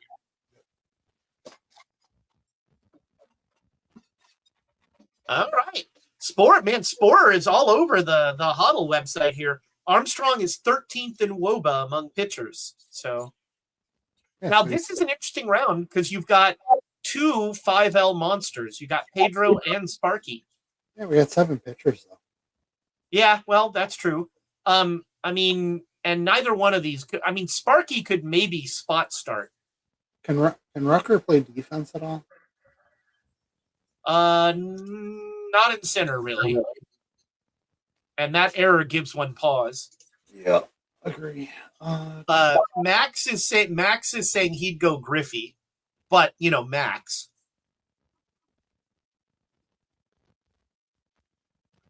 I don't personally love Griffey for the 5L. No, there's no backup. Slagle?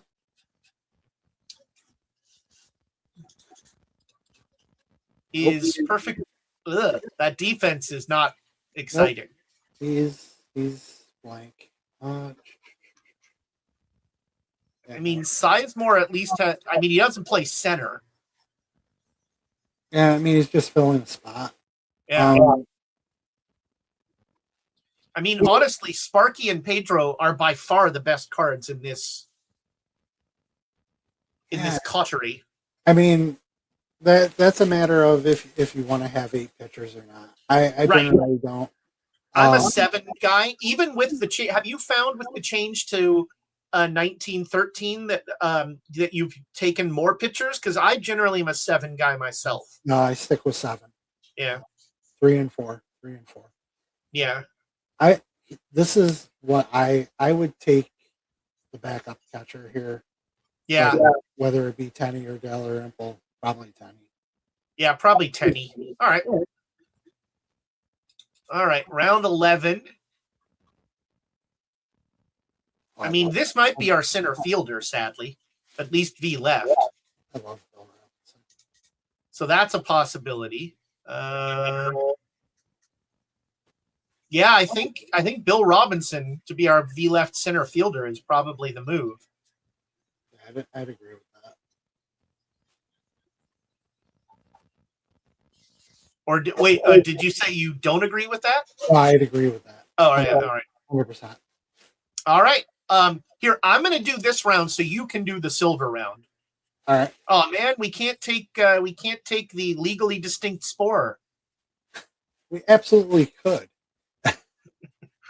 Because it's 3 catchers is a great idea. It's just a great idea. Is there anybody who wants to play center field versus righties? No, there is not. I mean, maybe Willie Mack, but I don't really want to play Willie Mack in center. We do not. But he might be the best of a bad lot here. Yeah, I'm leaning Willie Mack. What do you think?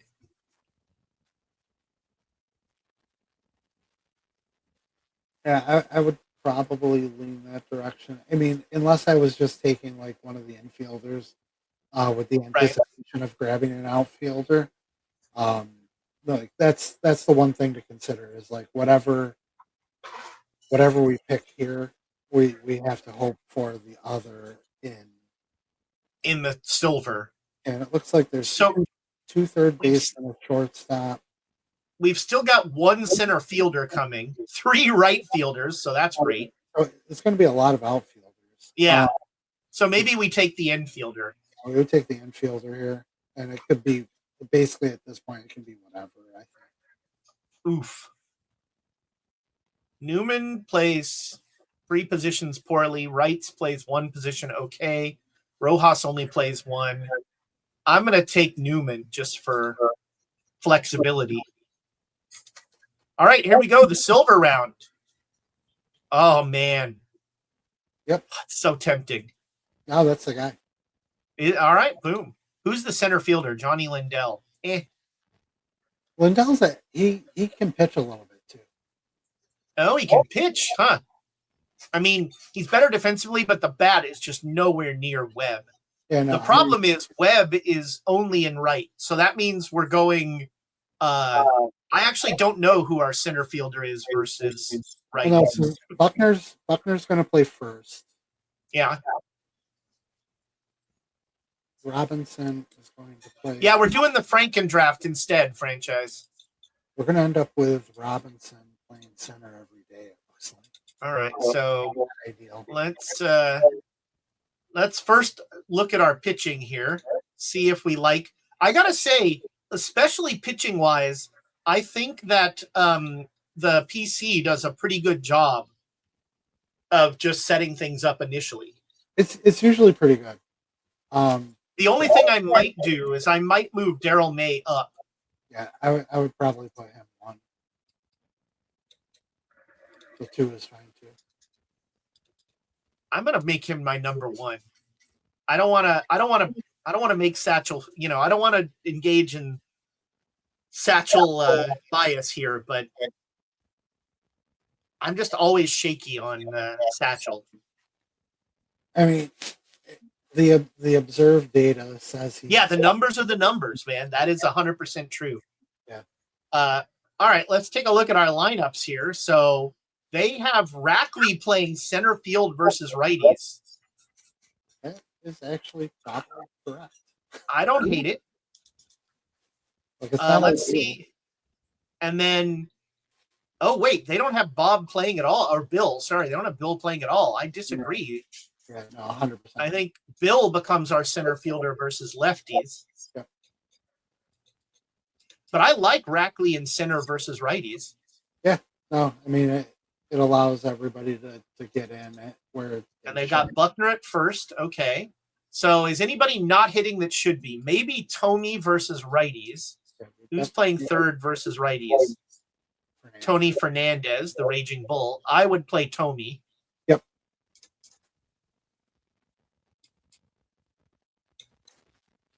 And nah. Yeah, I think that probably is pretty good. Interestingly, because of dead ball, I might not move Tommy up in the order.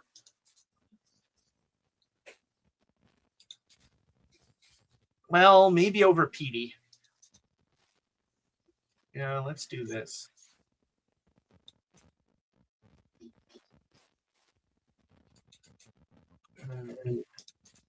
Is Reynolds playing? Yeah, he's playing short versus both sides, and that's probably for the best. The Murtaugh doesn't have a great arm. He can play short. He's better bat versus lefties. Yeah, I'd be willing to do that. Because the Reynolds v left is pretty bad, right? Yeah. Reynolds Reynolds is. I mean, he's got okay BABIP, but nothing else. But his defense is just so good. I like him as a D sub there, though. Yeah, that's a good call. Like he'll end up coming in late. Yeah. All right. So now I'll generate depth chart. Let's take a look at these new treasure trove, and you and I can walk through these cards since these are brand new. I haven't looked at them at all. I have not. I mean, look, I should not. Anything I say about cards should be put through the filter of I'm an idiot, but anything Jay Biggs says about it should remember all of his tournament wins. So we've got, let's see here. We've got, a bunch of them actually. So let's start at the bottom here with Hal Lanier, a giant. So I automatically like this card. Whoops. Why did this go away? Oh, that's why. Somebody bought it. Yeah, that's an iron card, all right. I mean, great defense at iron. Although the error, like the problem is I would want to play this dead ball, and then the error would become a sword of Damocles. Low key, not bad v left. Like, oh yeah, that's true. I didn't notice the split. Okay, yeah. Like, I mean, he's not going to hit for any power, but the glove is really, really, really strong. And yeah, he'll hit for a little bit of average versus left. That avoid K is, I don't know what that's going to translate to batting average. Right on the one side, but like it's going to be okay. Yeah, this becomes a solid. I think this becomes a solid 5L infield platoon. Yeah, no, I would rock him be left all day long. Yeah, in a tournament where you have the flexibility to only play him versus left-handers, I think this is a really good card. Yeah, I wouldn't want to see him outside of a defensive replacement. I wouldn't. Well, it's funny because I might not want him as a defense. I mean, that infield error just terrifies me. Yeah, I mean, that's fair, but also it's 122 range too. Yeah. Well, that just means he gets to more balls he can butcher. And throw it away. Yeah, that's right. That's a really interesting card. Let's see. Oh, whoops. The next one is, speaking of micro league, Tony Armas, a micro league legend. So this is much more of a 6L card. And that 128 power on a low iron has got to be really close to the top. Yeah, and defense that you don't hate. Yeah, no, that's a solid card. I definitely will want to try him in game. It's I think I'd want to, just partly because of that avoid K, I might want to run him mainly versus lefties. Yeah, I mean that's fair. But again, he's an iron card for a reason. Yeah, I mean the other thing too is like if you're playing in something like Dank, it's not like you're running up against big stuff guys. Yeah, So it's like yeah. 34. Now that you say that, like both of these guys are like dank bait. Yeah, 100%. It's always it's always fun to try and figure out like which tournament Spore made the card for. He has been playing Dank lately. Yeah, that's right. Yeah. Oh yeah, maybe he's like this will help my team. But so I like both these. I think I like the Lanier one a little better right now. Armis has got the best power verse right by 19. Oh, okay. So he is the number one power guy in low iron. And he's second verse left behind Kosa by 1. All right. Well, that's a good argument for taking him, especially is the Dank modern run environment? I forget. Spore. I've never played the Dank. I know I'm scared of low iron. Every low every low like I think iron is actually sneaky where managers make a huge difference because every card has like a strength and 7 glaring weaknesses. And so the good managers find that one strength and maximize it. Oh yeah, 100%. And I am not a good manager, so I can't do that. And I mean, and the iron sickos be sickos too. I mean, yeah. Like the thing is like no matter what tier you're playing, like the top tier cards, the top tier variants, all go mad expensive. Like it doesn't matter what tier you're playing. Like, you'll see like Davidson when he came out was going 100 something. Oh man. So the Dank is 2010. That's power era. So yeah, this Armis is going to do terrible thing. Oh, default. All right, it's default. Yeah. But still, that power is going to play in default. Well, I mean, it's the best power verse, right? Yeah. I mean, now in default, that avoid K is going to hurt you. But to your point, as you said, not a ton of high stuff pitchers in low iron. Yeah, I mean that's the thing. Is like with the avoid K, there's got to be somebody there to strike them out. Yeah. So, like, it's a risk I'm willing to take. All right, so that's the Armis, and then we get Mark Langston. Oh, my '80s heart is loving this. Mark Langston. Speaking of low iron, high stuff, here's the guy that's going to strike out Tony Armis. Oh, there's the guy. Yep. But that's about all he's going to do. Speak of the devil. Yeah. No, that's a pretty flat profile other than the stuff. Yeah. Although it's low flat. Like I think it's like we say flat profile, there are good flat and bad flat. Yeah, I mean, my guess is that card plays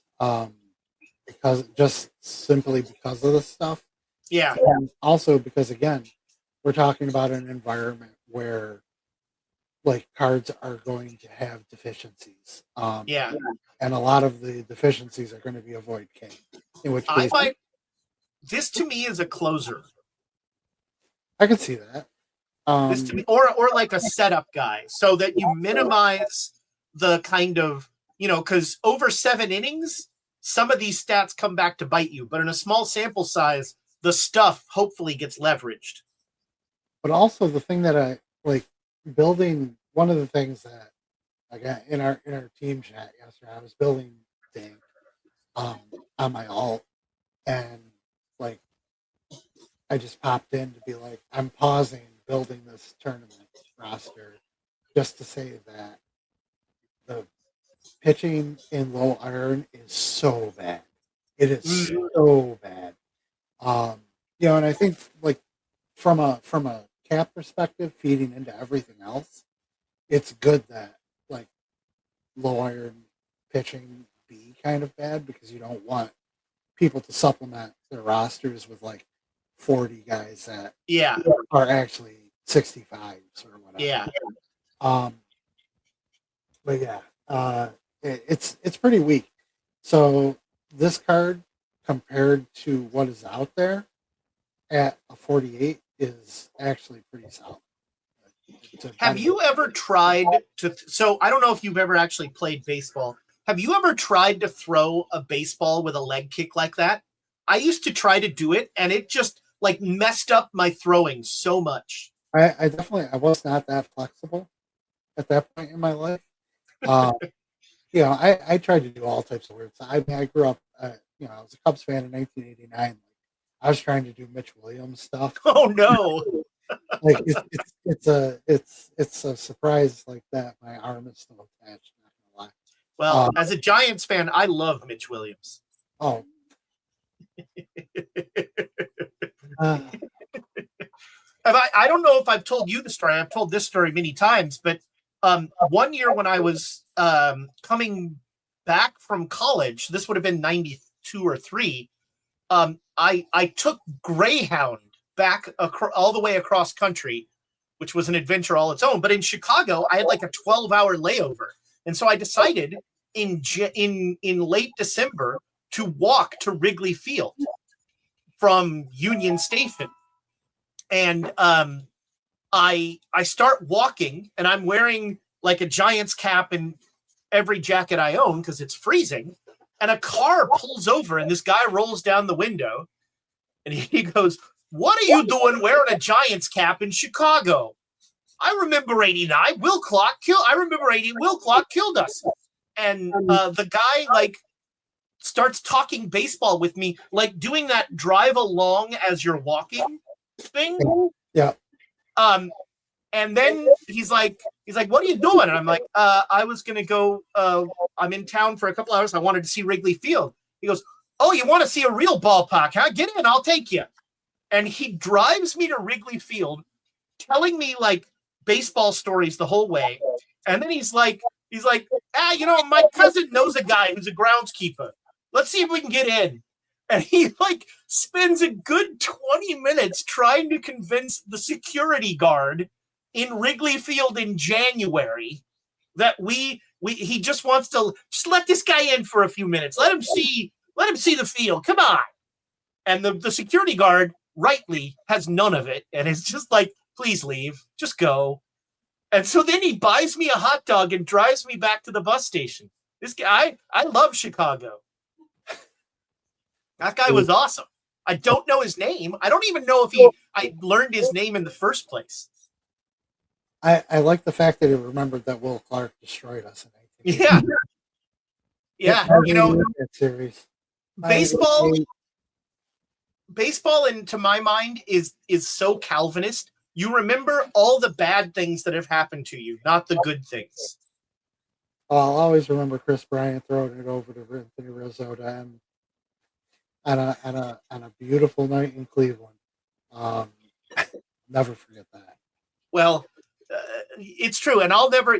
That's right. Because it's funny you say that, because now I'm like, no, Madison Bumgarner coming out of the dugout for that in the 9th inning. I'll remember that. That sort of thing. So yeah, there are positives, but I definitely remember guys that did bad things to the Giants. I remember Giant killers almost as much as I remember random Giants players. Oh, I mean, I get that too. Alex Gonzalez is like my least favorite player.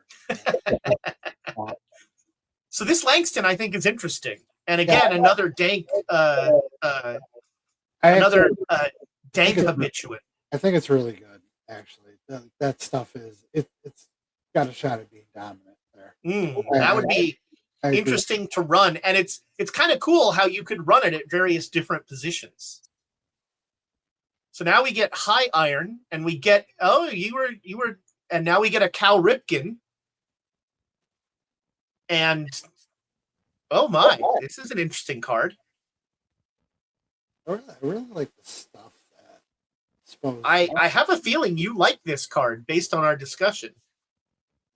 I think it's interesting. High iron I haven't messed with at all.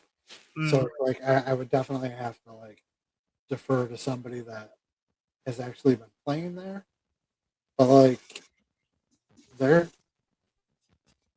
it's interesting. That the Void K is good. Yeah, this shape that you were earlier saying you really this to me seems reminiscent of that Maris card. It really is. Just But even better because it plays a credible shortstop. yeah, for high iron, I would say 74 range is probably credible. I wouldn't disagree with that. I mean, I'd probably preferred it third, Sure, but I agree, 100%. but either way, you know, I think this bat in iron is pretty impressive.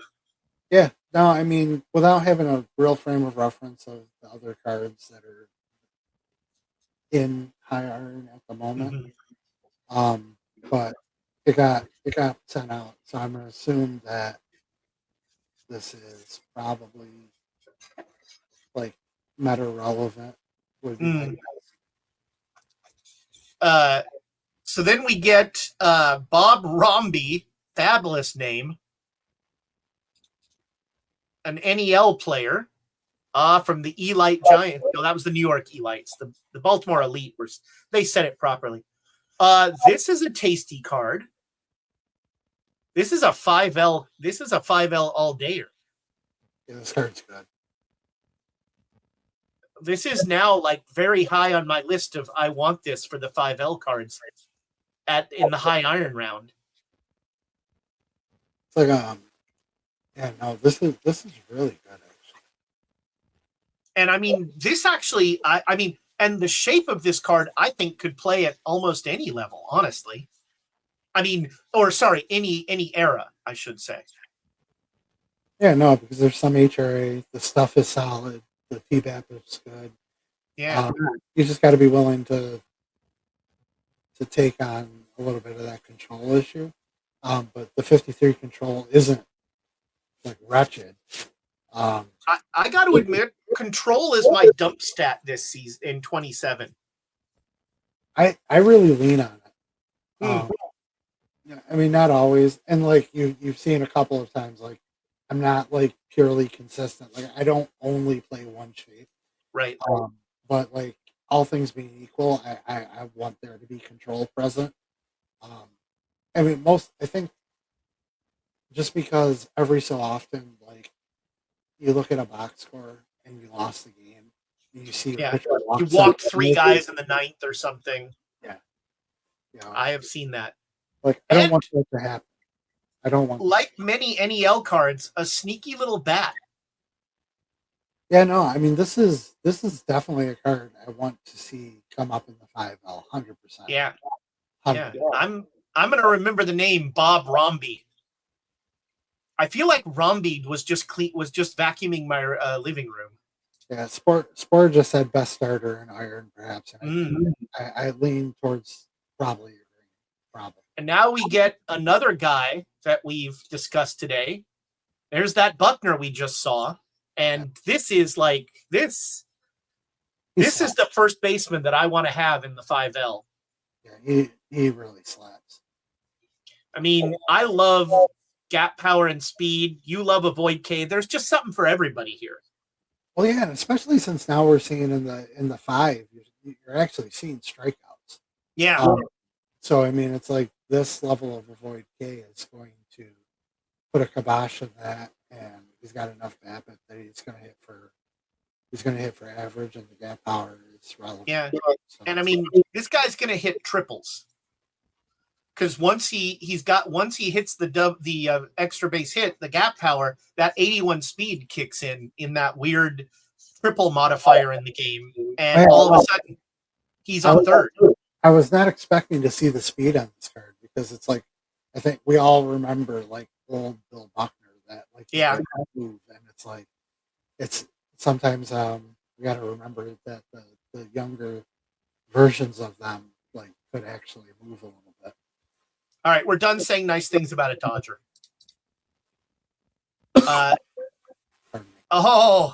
Johnny Antonelli. Anybody who remembers the early days of OOTP After Dark remembers my love affair with Johnny Antonelli. He was a Giants mainstay in the 50s for their early World Series teams when they first came to SF. And this is a pretty nice card for the 5L. It was also a great 5L card. Yeah. And pretty close to an ideal 5L card, honestly. Yeah. That's just a darn. I'm a fan of this card for the 5L for sure. Yeah, we're not into the tiers that I normally play for tournaments yet, but I would imagine this is also Well, you play the 5L, so you know. But oh yeah, that's true. I bet even bronze this might play. Yeah, all day long the 5L. This card's great. Yeah. Honestly, that's my main frame of reference too. Is the 5L for most levels. I play gold. That is my tier. And I mean I don't play it well, but you know. Then we get another '80s mainstay. Oh my man, the Astros. Jim DeShays. Jim DeShays. Cubs color commentator. He was a tequila sunrise monster. Let me tell you. This is another pretty good 5L card and a good 6L card, honestly. That HRA versus left is nuts. Yeah. I mean, I probably want him in the bullpen just because of the control, especially, and the fact that, you know, I want to minimize how many lefties he faces. That's a starter in the Sandlot. I think that HRAV left. Yeah. That's gonna in the Sandlot is like a highly weird, totally skewed left environment, and the control is bad, but the HRA is great and the BABIP is good. But I think that plays in Sandlot. And Spora is pointing out the reverse split is really nice on this one. That's true, yeah. Yeah, no, I like him. I especially like him in the Sandlot. He only counts 7 against the Cat. The only bugaboo is the control he left. Honestly, that card's good. He also brings up, just to bring it back here, one of my favorite parts of the OOTP math, where the split is 80 and 39, and the average is 72. Yeah, because you're not going to face the same amount of lefties. And that's why it's OOTP math. But I always, my poor lizard brain is always like, that average is weird. Now we get Leo Cardenas.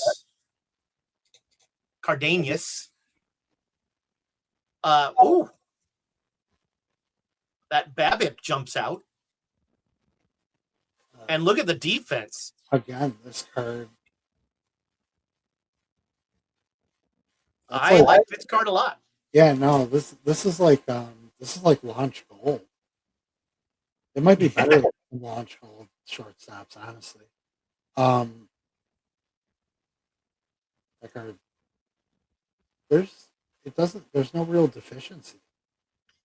Yeah, there's not a lot of weakness here. That's strong. And the defense is also great.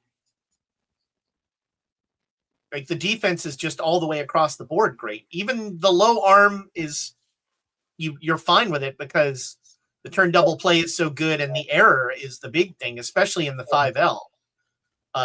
This is a monster. This is a monster card in the 5L. I bet this is the best shortstop in the 5L. I mean, you'd be compared with like Uribe to date. Because I'm trying to think of who did we draft in short. Reynolds. He's much better than Reynolds. Oh yeah, Rollins. Rollins is better. Yeah. Although I don't think I've only seen Rollins in like one draft. I don't know that he's pretty limited. Yeah.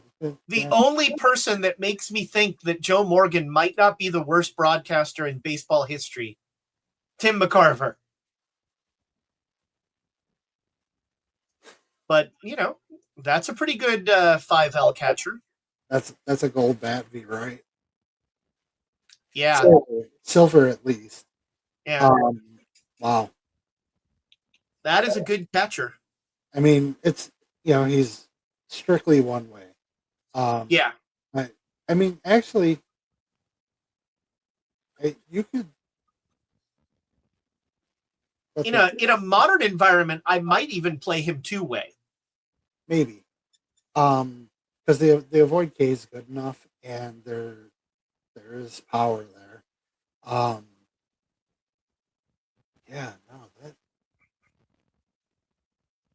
Spo. This is like a turning point.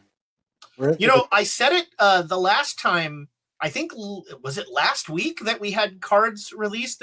I think I got to talk about. But once again, the 5L is the 5L is getting a lot of good cards here. I mean, I like this guy more in the 6, I think. But I would definitely play him in the 5. He's one of those rare guys that I would play in both. Yeah, and I mean, like I said, in a situation like the 6L, I might even play him both ways, depending on what other catchers I get. Now, I wouldn't mind playing him both ways in a modern. Yeah, no, I'd agree. In the 5, I only want to play MV, right? 100%. Yeah, I think that's right. Yeah. In the 6, I probably would play him both ways. I'd like to platoon him, but if I don't, I'm not mad at it. All right, now we head to silver, and we've got Wee Willie Keeler, who has to be correct, and he is. Wow, yeah, that is now. The challenge here is the only playing right field. Yeah, especially in a situation where like Earl Webb exists. Yeah, yeah, but, and in the frame of reference of like say the 5L, where this is your only silver. This is kind of limiting, but it's still a really interesting card. This is a great dead ball card. Waiting to see if this is where Spo is going to be like if you didn't win a Webb. Right. But like, I that card's again like these. This is like a trove that this is fire. Yeah. I mean, this is. Okay. I would actually rather have this in a regular dead ball tournament than the 5L, honestly. Sure. But I mean, if this came up in my 5L silver round, I would definitely be leaning that. I mean, but if I get this in web, I'm spending 2 minutes looking at the screen. Like you got a really good arm too. Like this card. Silver and Friends. It's really. Good. Yeah, this is a good Silver and Friends card. Yeah. Oh, is that's dead ball? Yeah. Yeah. Yeah. Super solid. Super good. Yeah, I like that card. All right, the next one we get is the Thrill. But sadly, the Thrill after he said, "Hey, this is my team, not Barry's team," and Barry said, "Actually." So we get the Thrill with Texas, and this is the Will Clark shape. Not a lot of power, hit you doubles. Much better versus lefties than versus righties. Yeah, trades doubles versus left for some homers, if you right. Like, yeah. The the infield error is a little low, but who knows? Maybe 94 was a down year for the glove on the Thrill. I barely look at first base defense. Yeah, in general, but for my favorite player, very nice card. Yeah, no, it's definitely hits. He definitely. Every Will Clark card has a 200 wear a windbreaker under your jersey rating. Like, how did they do that? There were a bunch of guys in the 80s who they wore like all the time. Yes, they wore freaking windbreakers under their uniforms. That was peak 80s right there. And like, that's got to restrict your movement. That's why his error is 28, because he's freaking wearing a windbreaker under his jersey. 100%.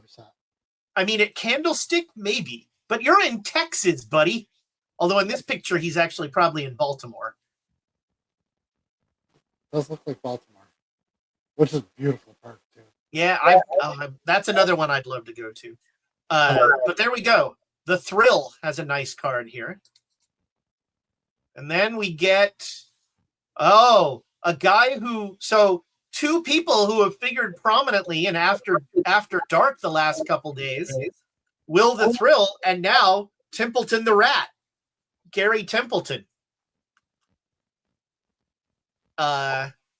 So the infield error gives one pause, at least in terms of dead ball or 5L, because the bat you love in the 5L, but that error, this is getting into, who was the guy with the Z name? Zoilo. This is getting into some Zoilo territory. I just wanted to put I'm looking at him side by side with Ozzy. Mm. And yeah, the bat is extraordinarily better. Yeah, there's pretty much in anything close to modern, there's no way I don't play this card over Ozzy. How are the defensive ratings next to Ozzy? Ozzy's +9 on range. Ozzy is plus 44. Plus a million on error. Plus 10 on arm. -3 on turn DP. But the bat is so much better. Yeah, it's plus 67 on BABIP. Oh, jeez. Plus 46 on gap. Plus 39 on power. -35 on eye. And also, fair to point, also minus like 60 something on avoid K. It is true. Yeah, they were traded for each other. Templeton went to the Padres, which is where I know him from, because 80s Giants. And of course, Charlotte's Web, where the inimitable Paul Lynn did his voice in the animated version. Oh, Charlotte. Yeah, that is some pig. Love me some Templeton the Rat. Now we get another giant, Gary Lavelle. We're in gold now.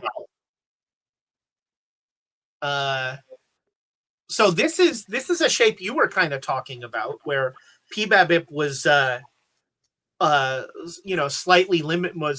slightly less, but stuff and HRA and control. You were saying stuff and control were sort of things you were looking for. Yeah. So I mean, here's the thing, and like full disclosure, like it gives me agita to play with like Cott and Donaldson. But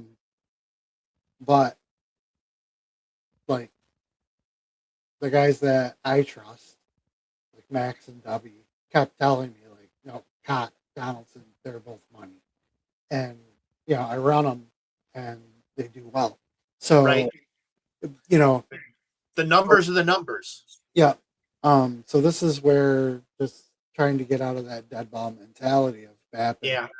And I think what we're actually finding is that like the range of outcomes on PBABIP is lower than what we would expect. Is really what I think in actuality is happening. Explain that to me like I'm dumb.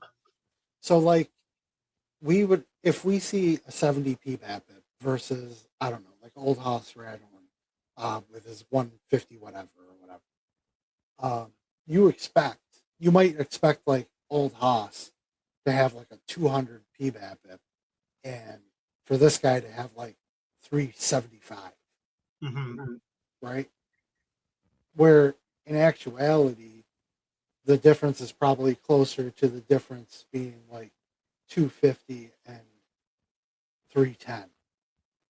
I see. Okay. Yeah, that makes sense. So like we're expecting a wider range of outcomes than what is actually occurring. Is how I'm kind of wrapping my head around what I think is actually happening. And that actually makes a lot of sense. Yeah. So therefore, like the risk on playing lower PBAP isn't as much as what we think it is. Lone Star, thank you for the raid.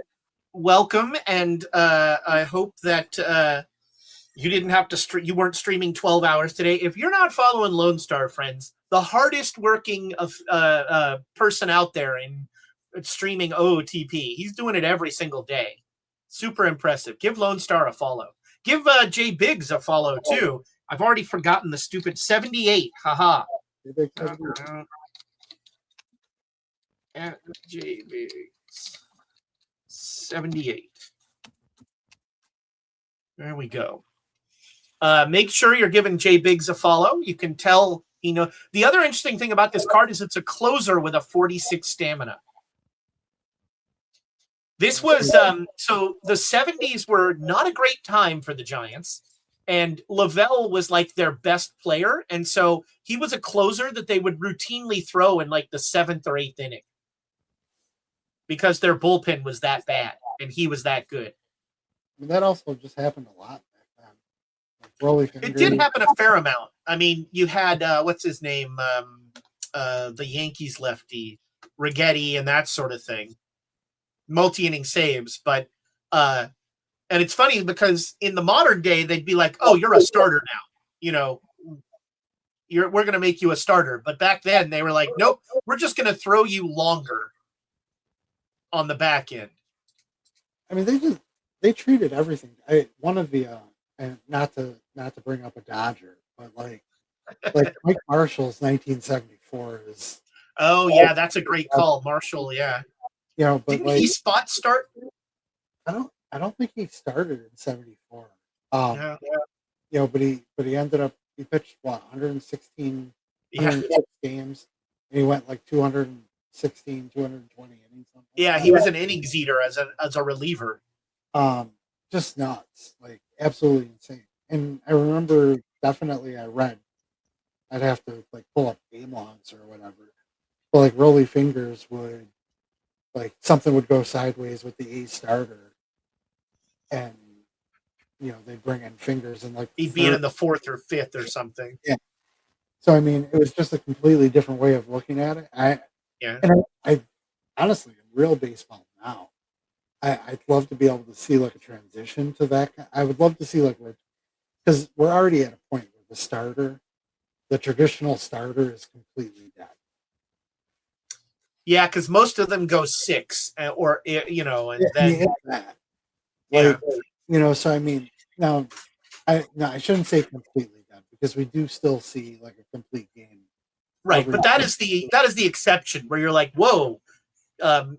Mizorowski or Skeens blew it away. But like we're totally at a point where it's like you could make your pitching staff entirely fluid and just like use just use every guy in the situation for which he is best suited in that moment. And the Tony La Russa in the late 90s. Like I mean, I love the fact that openers are a thing. And the reason I say that is because I don't foresee there being a situation where we see the traditional starter like going 250 innings, like the way we think of a starter from when we grew up. Right. Like, I don't see a return to that ever. So it's like, if you're not going to return to that, like blow up the system and do something. I'd love to see somebody to have the nuts to. I mean, the problem is every time somebody's tried to do that, it's gone so badly. When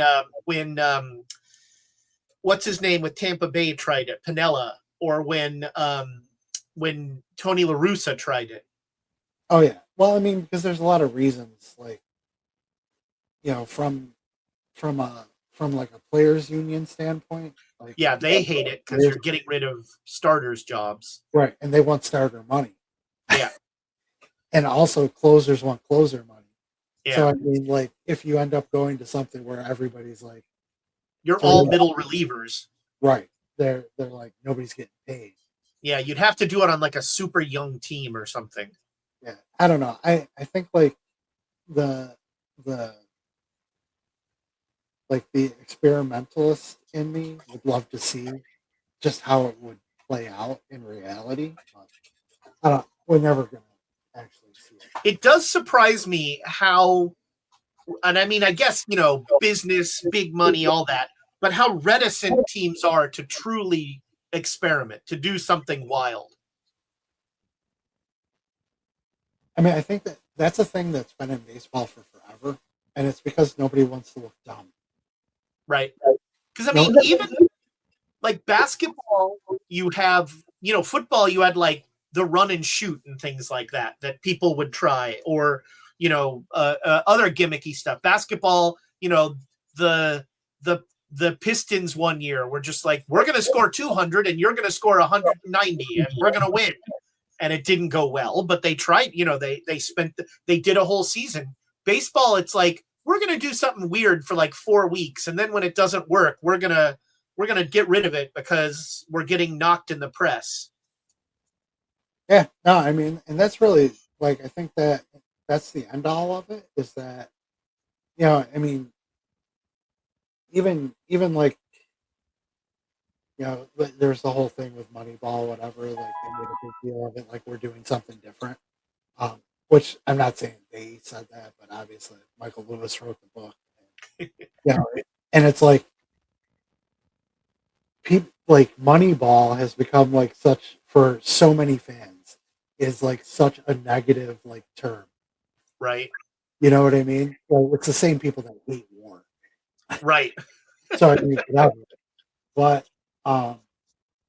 yeah, like doing something different and saying you're doing something different, like just draws up such negative feelings from some subsegment of like the population that it's like it doesn't make sense.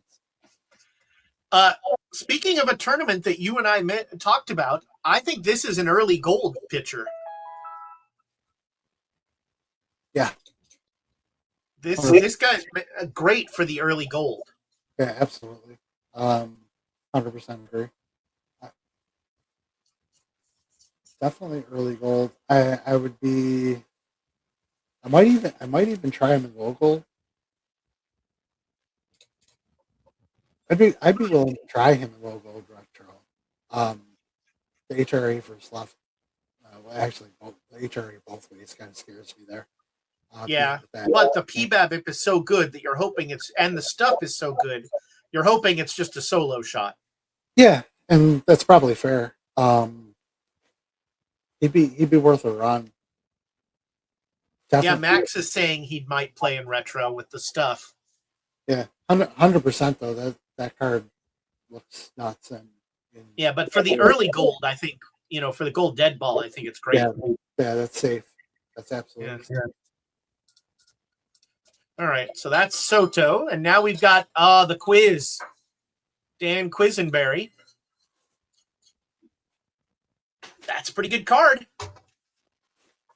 Although, interesting split there on PBABIP.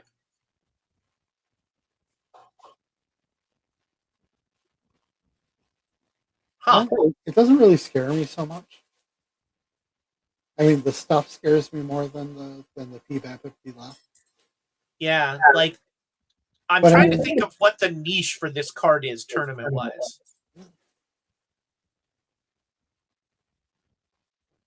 Is there like a crazy home run gold tournament that I don't play? I mean, he's probably good he's probably good in retro. Like you bring him in late and doesn't give up a homer. Should keep the ball on the ground. Get double plays. Goldfather. Yeah, that's Goldfather, which I don't play Goldfather, so I'm not. Yeah, that's a good call. The Goldfather, yeah. Oh, gold slots too could work. Yeah, that's interesting. And then we get Gary Lucas from the 86 Angels, that ill-fated team. So it's clear that, I mean, this guy is a slightly worse version of Soto as a reliever. because he doesn't have the stuff, and the PBABIP is worse. Oh, that's true. 6L. These are both good 6L pitchers. Yeah. I think Soto I'd prefer to Lucas. But yeah, okay. That makes sense. Yeah, 6L in your gold round. I think Soto especially. So what do you think? Does one of these cards stand out as like a favorite? I really like Romney. I'm a fan of this Romney card. Yeah, no, that card's great. I think I really like the McCarver. The McCarver. Yeah, I also really like the Templeton. And the 10. Oh, okay, interesting. I did not. I mean, the problem is the bat wants you to play in a tournament that the glove doesn't. That's my challenge with this card. Max is voting Keeler. Well, I'd defer to Max. But Max is on the show tonight, so. I mean, yeah, Keeler's nice too, but again, just the only right field thing I think is a the card's great. So, yeah. And in a situation where you've got a DH, you can play him and Webb. But again, he wants to be dead ball, and there aren't a lot of dead ball DH tournaments. Silver and Friends is non-DH, I would assume. Yeah.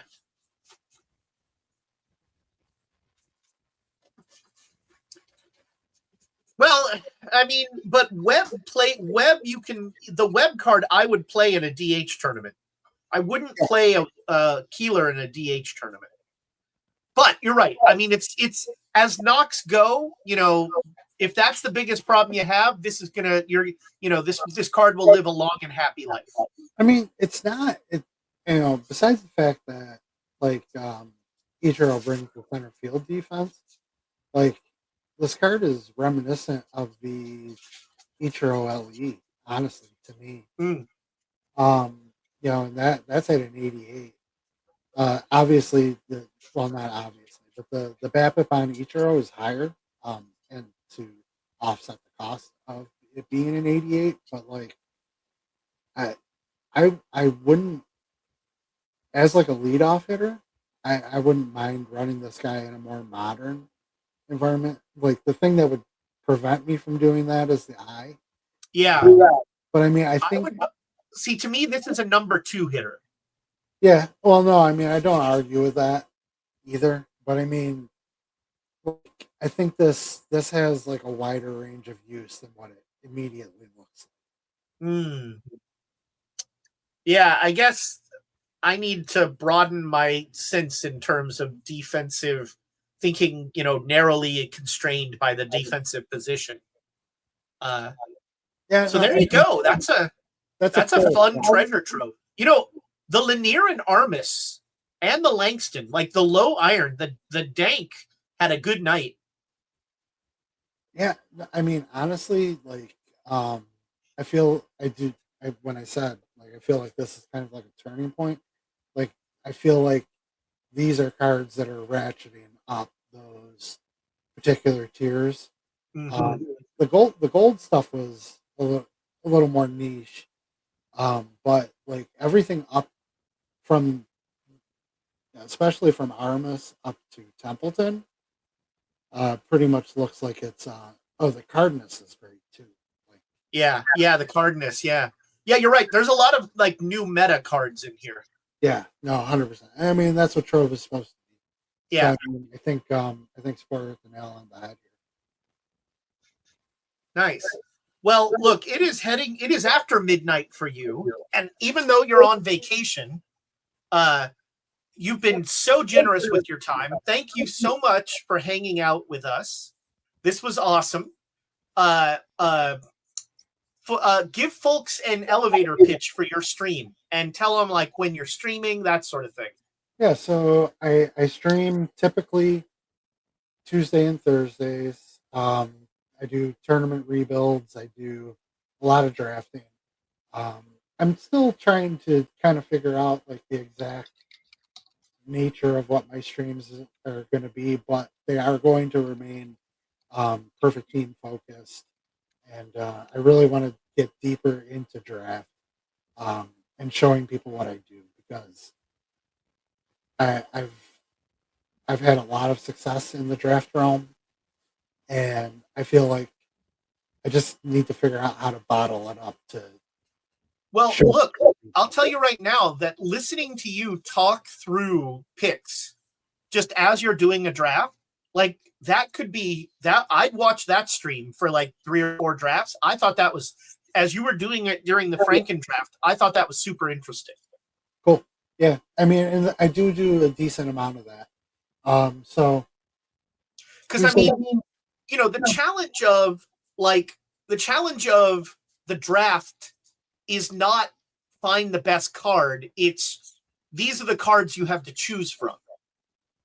And that's where that's where the interesting part of I'm not taking necessarily the best card. I'm taking the best card for this round.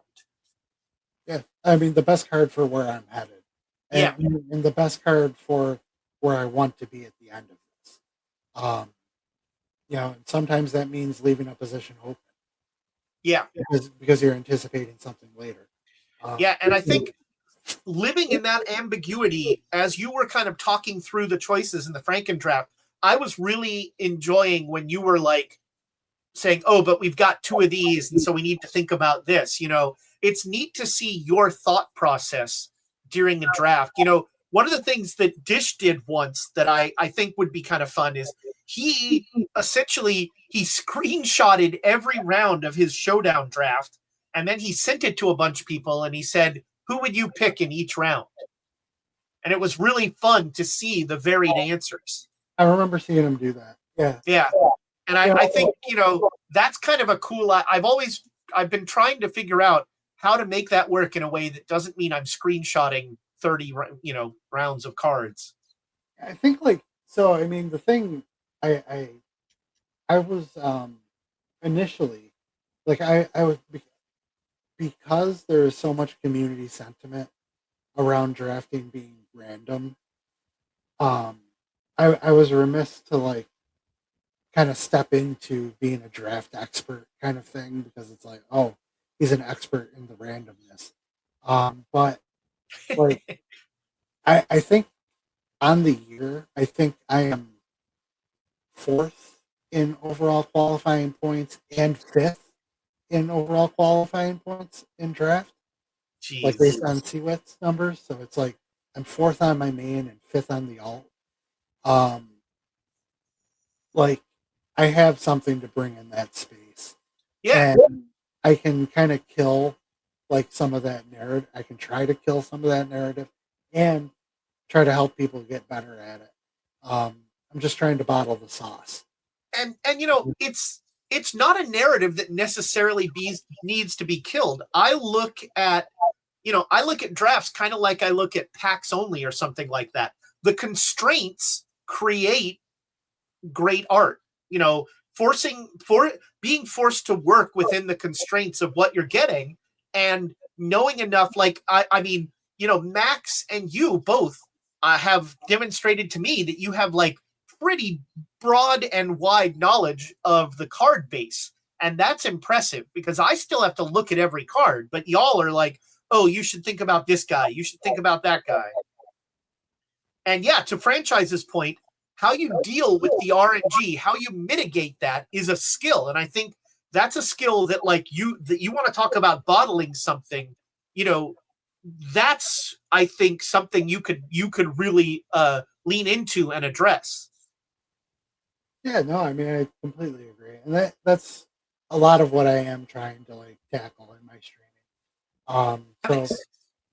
so Tuesdays and Thursdays, 6:30 Eastern, usually to around about 9 o'clock. I try to go right up until when TJ runs, and also trying to yeah, I'm always out there on PTCS Saturdays, um, trying to filter in some more streams here and there, but That's still a work in progress. Well, friends, I've shouted him out a number of times. Make sure you're following Jay Biggs. And if you, like I do, really like drafts, he is going to be a great resource to watch and to just figure out, to see how he approaches those drafts. Well, why would he listen to you, Max? Come on. So, Jay Biggs, thank you so much for hanging out. This was awesome. I really enjoyed getting a chance to talk with you about your early gaming history. That's something that's near and dear to my heart. I'm a big video game guy, and so I've been playing video games since there were video games.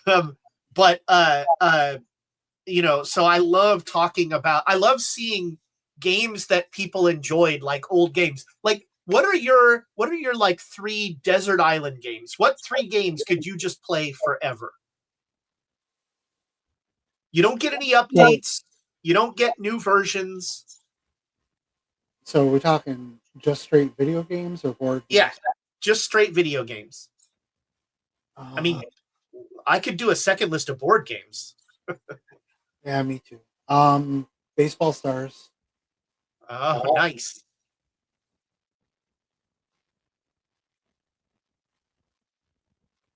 Final Fantasy VII. An RPG is a bold choice. I could replay it. Wow. Out of the Park. Well, Rich thanks you for that plug. I think Out of the Park would probably be on my list. One of the Civilizations would be on there, probably Civ 5. Civ is great. And probably Europa Universalis, the latest one. I mean, I could play those 3 games until the end of time, and I'd be perfectly happy. But the RPG pick is fascinating because, like, I think I've played Final Fantasy VII twice, and I don't know that I need to play it again.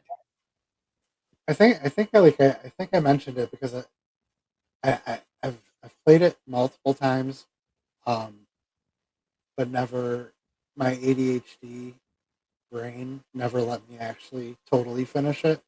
Oh, okay. So I mean, I think like it's just stuck in my brain as something that like I have to finish at some point. Like, if I were gonna pick an RPG, I'd go one of 2 ways. I'd either pick Baldur's Gate 3 because, having now played it through 1.5 times, like the second playthrough was radically different. Or I'd go completely, some roguelike that is different every time. Because, like, Rogue could frickin' be a desert island game. Oh, for sure. No, I think, yeah, I'd probably revise it. Take OOTP off. That game sucks. No, I love OOTP. What franchise doesn't want you to know is the second game that he plays is that pony racing game with the girl ponies. That game creeps me the heck out.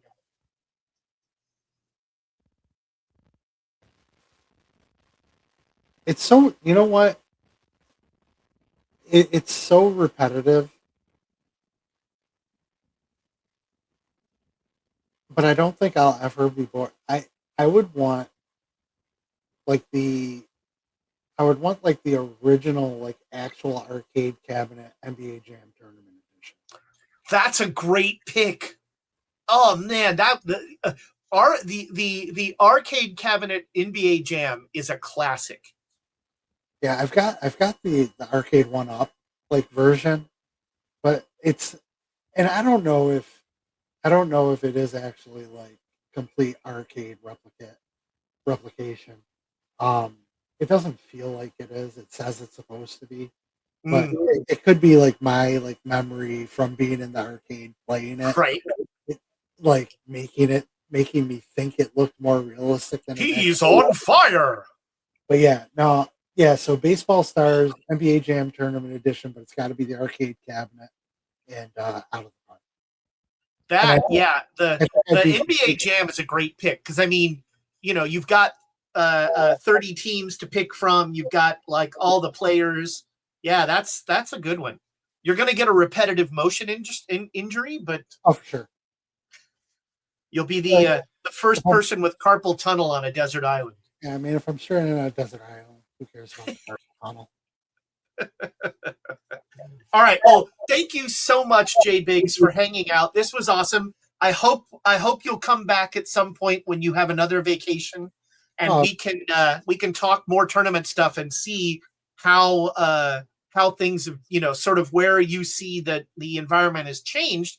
And I'd also love to have you come back and talk about because something you said at the very end that really interested me and that I think is a great thing to talk about for people who are watching who maybe want to uh, get involved in streaming is figuring out what you want to do with your stream.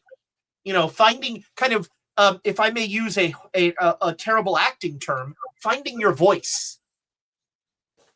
yeah. I mean, I think like that's something.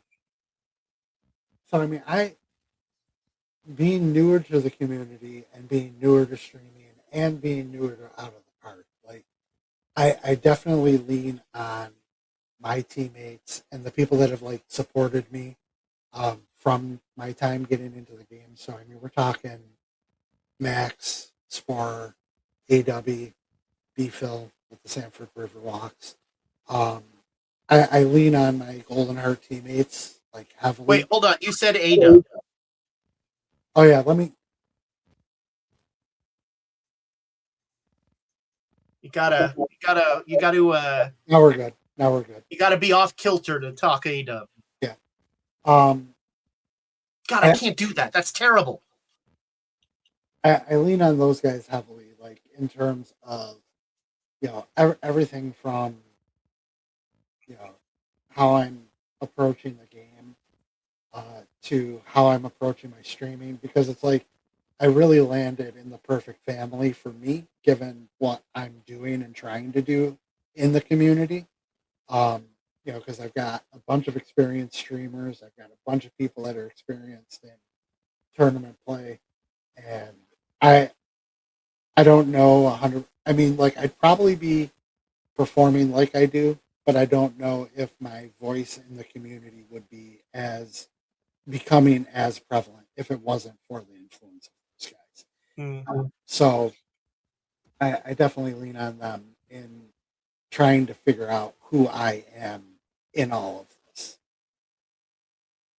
Yeah, I think. See now, I'm a big fan of kind of pulling back the curtain and talking about stuff like that because I think the more that we can reduce the barrier of entry, which I would argue is already pretty low, but the more that we can show people that you can stream OOTP, you could do an okay OOTP stream like almost immediately.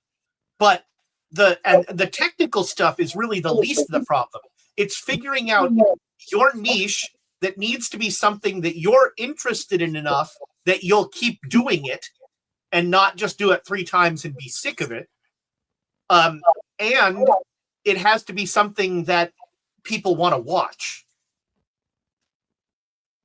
Yeah, I mean, I think I mean, part of that for me was like I was interested in it, like just from in part because like when I found Twitch, like in this community, um, it I felt like there was something I could bring. I just wasn't sure what it was yet. And hanging out with Max and seeing via Twitch um, really made me kind of like yearn to contribute. And I kept saying I was going to do it as soon as I did X because I felt like I needed like some sort of like badge of honor to do it, right? Is that a badge of honor? And then I went and I won a PTCS and I still didn't do it. But then I forget who it was. It might have been. It probably was Max. But somebody kicked me in the butt a little bit, and I kept saying I was going to do it. And then, my kid, my oldest son, was like, "You keep talking about streaming, you know." But I used to stream a little bit for our HPBL, but it was for just a couple of the guys in the league to come and watch some of the games. He was like, "When you stream, I can't hear you." So he went and he got me a pretty good mic, for Christmas. And, that once he did that, I was like, okay, now I feel obligated to actually step into this space that I kept talking about the fact that I was going to do it. So it was a whole bunch of things moving in a direction to get me to do it. And I'm super glad I did.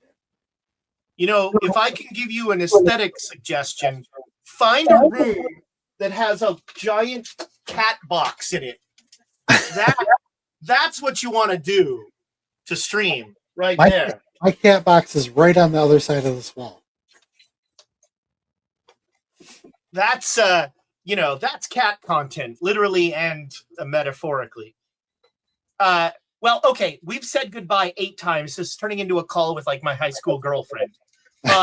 So I'm going to let you go to bed, and I'm going to say thank you, and then I'm going to vamp while franchise gets up and running.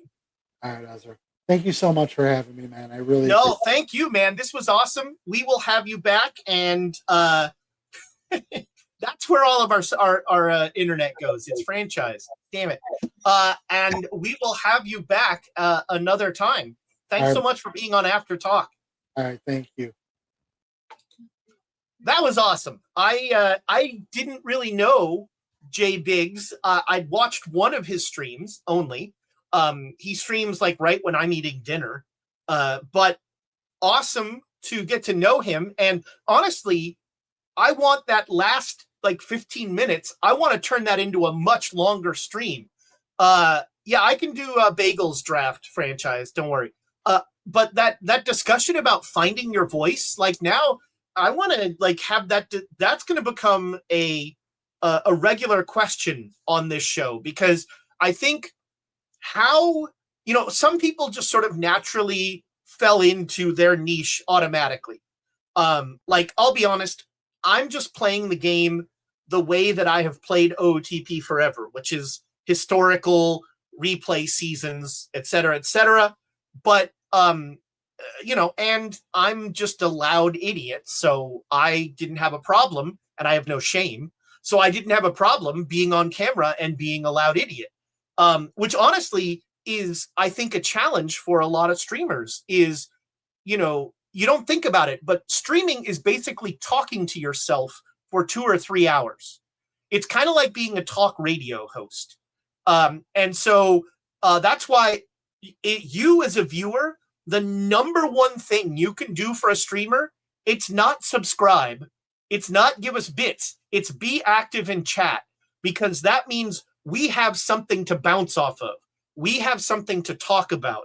We have something to work with that isn't just us going well, I think, yeah, you stream for 4 hours, but an hour of that is your screen being blank while you're taking somebody to a bus stop or something. So you being active in chat is huge for us to have that something to react to, something to work with. That's huge. Makes a big difference, and we really, we always appreciate it. Well, look, in my stream, if you want to talk about Byron Buxton, I'll be happy to. I got no dog in that. I don't even care, really. I don't even know. Is Byron Buxton good? Who knows? But that guy really cares about that. And, if somebody really cares about something, that's kind of interesting to me. I want to unpack that. Who hurt you? That's, who hurt you in terms of Byron Buxton that you feel this need? I don't know. I have questions. All right, let's go back to our normal view. Man, I enjoyed that talk. And I was so shocked when he put a JRPG on the Desert Island game. Because I mean, look, there are people that play Final Fantasy over and over and over and over. I personally, that's a weird pick for me. Whatever comes up, yeah, that's 100%, Joe. Is half the stream is like just not what you were expecting. Look, that's why I run over every time, because we start like trying to do a game in 1989 of the Giants, and it turns out to be a conversation about Peter Cetera. Yeah, the Chocobos is fun. Have you played didn't they just re-release it? The one I played was the PC port of the PlayStation one. So I played that. Oh God, I can't do that's impressive. I can't do that, Joe. There's only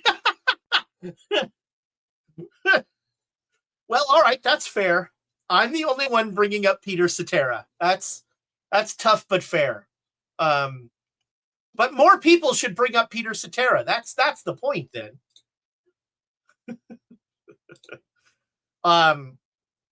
Yeah, I haven't played the new updated version, but like, I don't know, RPGs are such a weird space for me, because unless the game changes significantly in the second playthrough, then it just becomes like an optimization game.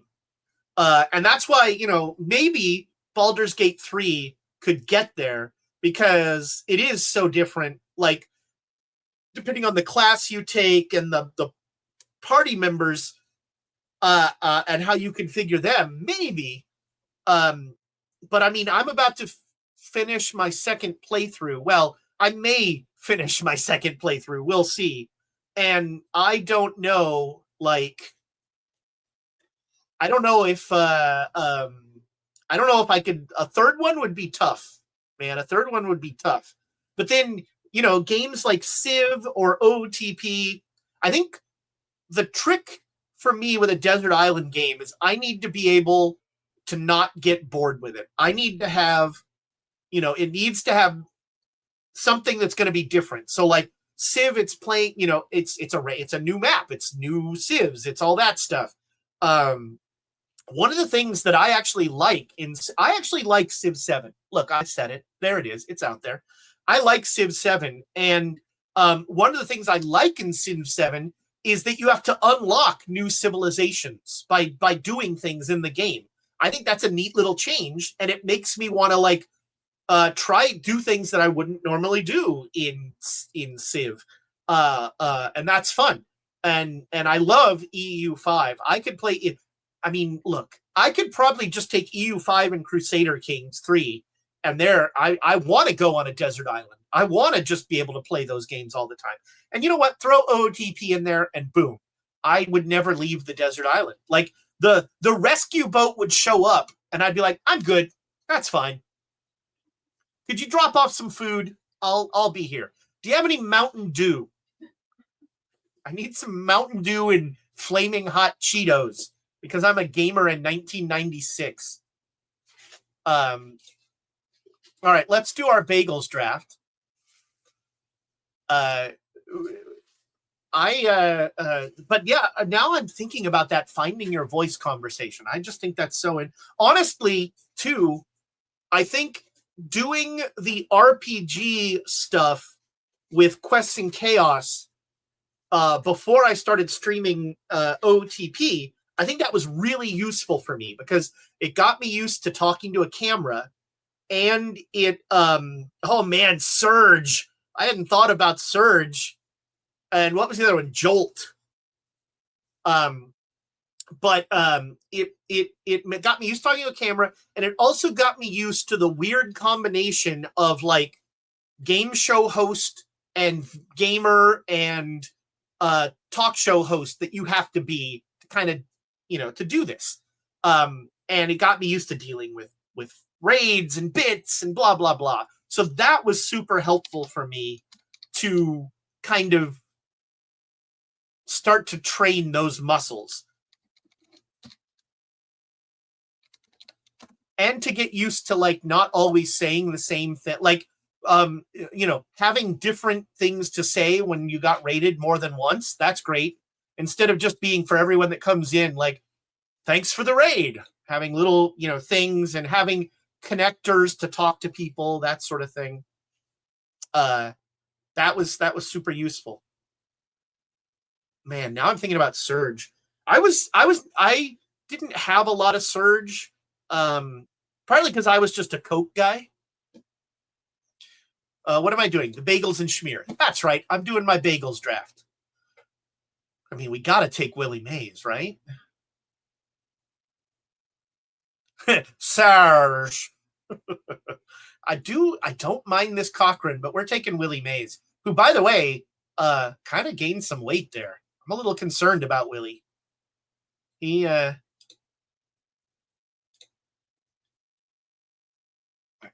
see here. There's the Babe Adams that we demoted. I like this Tommy Byrne. My parents were Surge protectors. That's a good line. Oh, the Minoso is kind of interesting. I like this Minoso. Can play a little bit of all over. Sort of dead bally, and this is a semi-dead ball tournament. Gary Peters, I don't mind. Can Barney Brown hit? Because this is a no DH tournament. Why? Oh, wait, that's pitching ratings. Yeah, Barney Brown can hit. All right, Barney Brown.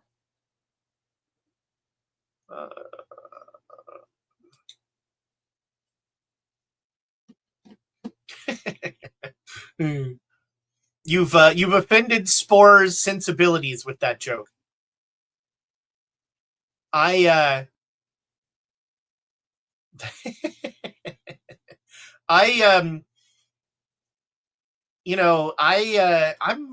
more a storyteller than a straight joke teller. But if I am going to tell a joke, it's almost always going to be at my own expense. Kind of like Marasco. I don't love him in a dead ball situation, but I kind of like that. I don't love my pitching choices here. Necro's okay. Let's go Necro. Let's get a knuckleballer in there. I love me a knuckleballer. Good old Nuxie. Just for A-dub, do we take the not a dev? Don't call me a devil ray.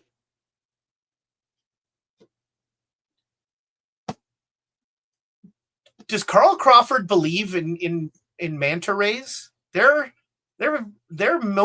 basically trilobites. They're just trilobites with like a good workout routine. Does he believe in them? These are the questions I wonder. Mostel not on a team that has Willie Mays. Damn it! I think I do that every time. I think I mix up Carl Crawford and Carl Everett every single time. I need to remember that it's the one that was on the disappointing one on the Red Sox. That's hilarious. I kind of like Blue Edge. So we're going to take him. Nice middle infield Swiss Army knife. That is hilarious that I do that. Ah, Big Daddy. Got to take Big Daddy.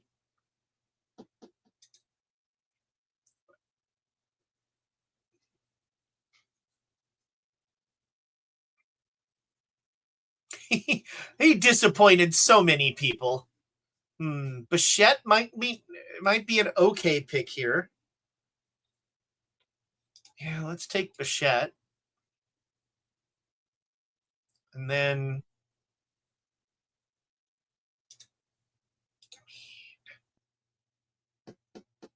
Gibbon is a reverse split. That's kind of nice.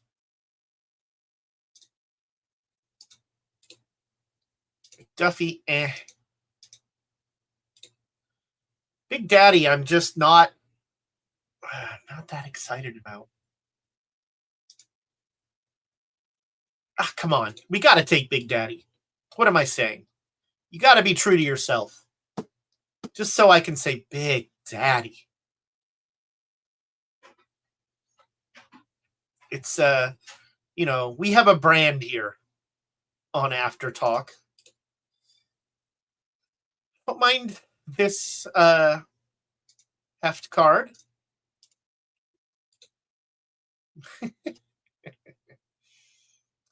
I actually like this Reggie Jackson too. That's a sneaky good little iron card. Let's take heft.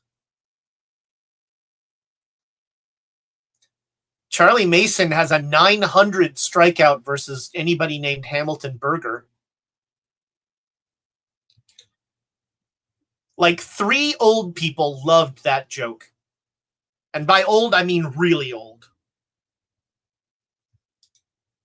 Here's the Aussie that Jay Biggs was talking about. I mean, the challenge here is that just sits Bo Bichette on the bench. Man, that's a no fun. That's no fun.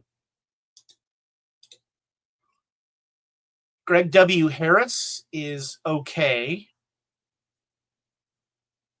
I don't mind this Red Lucas.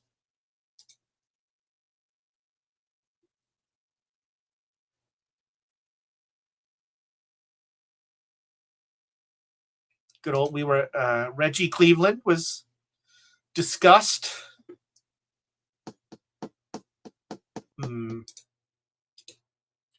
I mean, huge defensive upgrade over Bichette. Well, maybe I platoon them. How's Bichette versus lefties? He's better versus lefties, of course he is. But you know what? Maybe I still platoon them.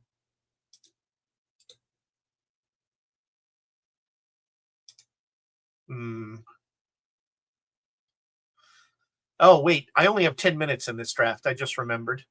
All right, let's take Greg W. Harris. You know what? Screw it. Let's take Ozzy.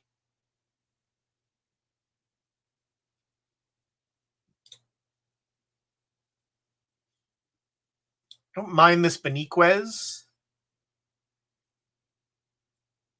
Ralph Kiner gives me existential woe.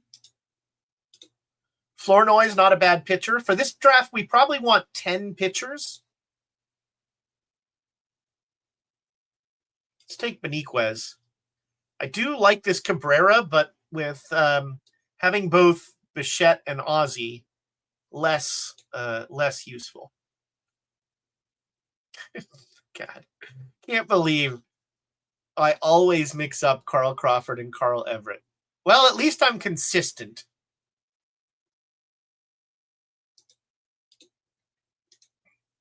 Yeah, these guys are all kind of splitty. Fannon's okay. I don't love that, though.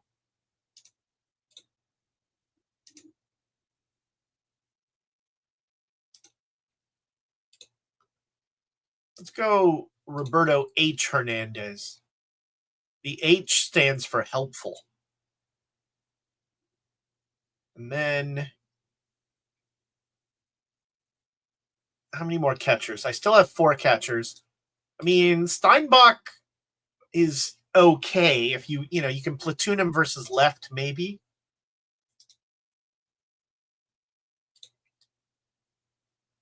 But I mean, I kind of want Marasco to play every day, so I kind of want a backup that's worse. That's an obscene OOTP problem, is when you're like, I want a worse catcher so my other catcher plays all the time. It's like you're playing dead ball. All right, that is 10 pitchers.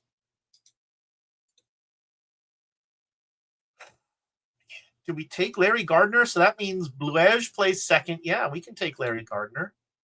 Okay. And I mean, Montero. I didn't want a pitcher that bad. Ugh. And now it gives me like pitchers I actually want. Leonard's not awful. Fornelis isn't going to give up a home run, at least. Ozuna is okay. Again, that's a little bit of a challenge, but 1935, you're less concerned. Yeah, I don't like this round. I don't care for this round at all. DeSclafani might be the pick here, weirdly. 11 pitchers, though. Ugh. Don't like it. Don't like it. Boy, I would love to have Joe Morgan and Tim McCarver on my team. The manager's job would just be to keep saying, shut up. Shut up. For God's sakes, Joe, shut up.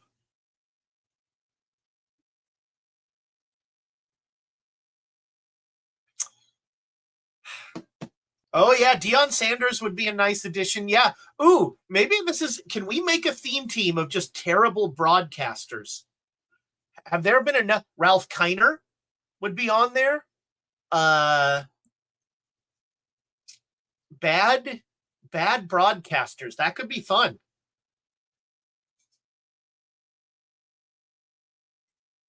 Kind of like John Kruk. But that's the thing, is it would be so oh God, I have a minute. Come on, Ezra. It would be so or yeah, maybe any broad. I bet that's been done before. I feel like that theme has been done. I mean, oh God, I'm gonna take Joe Morgan, and I hate myself. Well, Ralph Kiner is a different kind of existential woe than Jerry Coleman would be on the team for sure.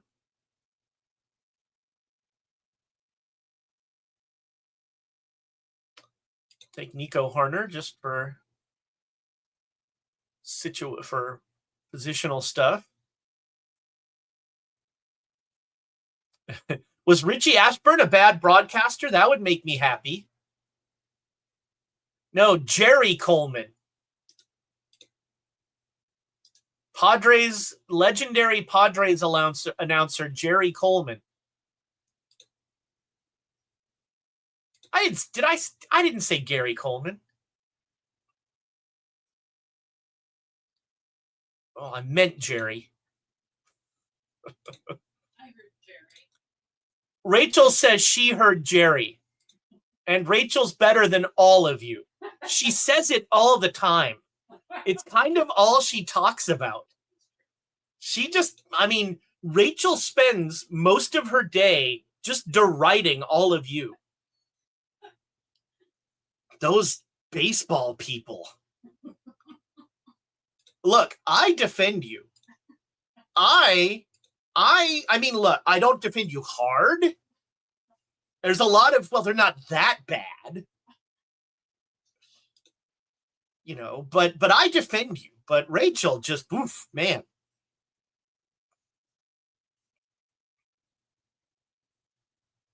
No, it would be announcers that I did not like. I think would be the more interesting theme. But the problem is that's so subjective. Again, wow, Reggie Jackson not getting the PT. Barney Brown getting the nod, even versus, wow. I think Reggie might get the nod versus lefties. I'm going to give Reggie the nod versus lefties.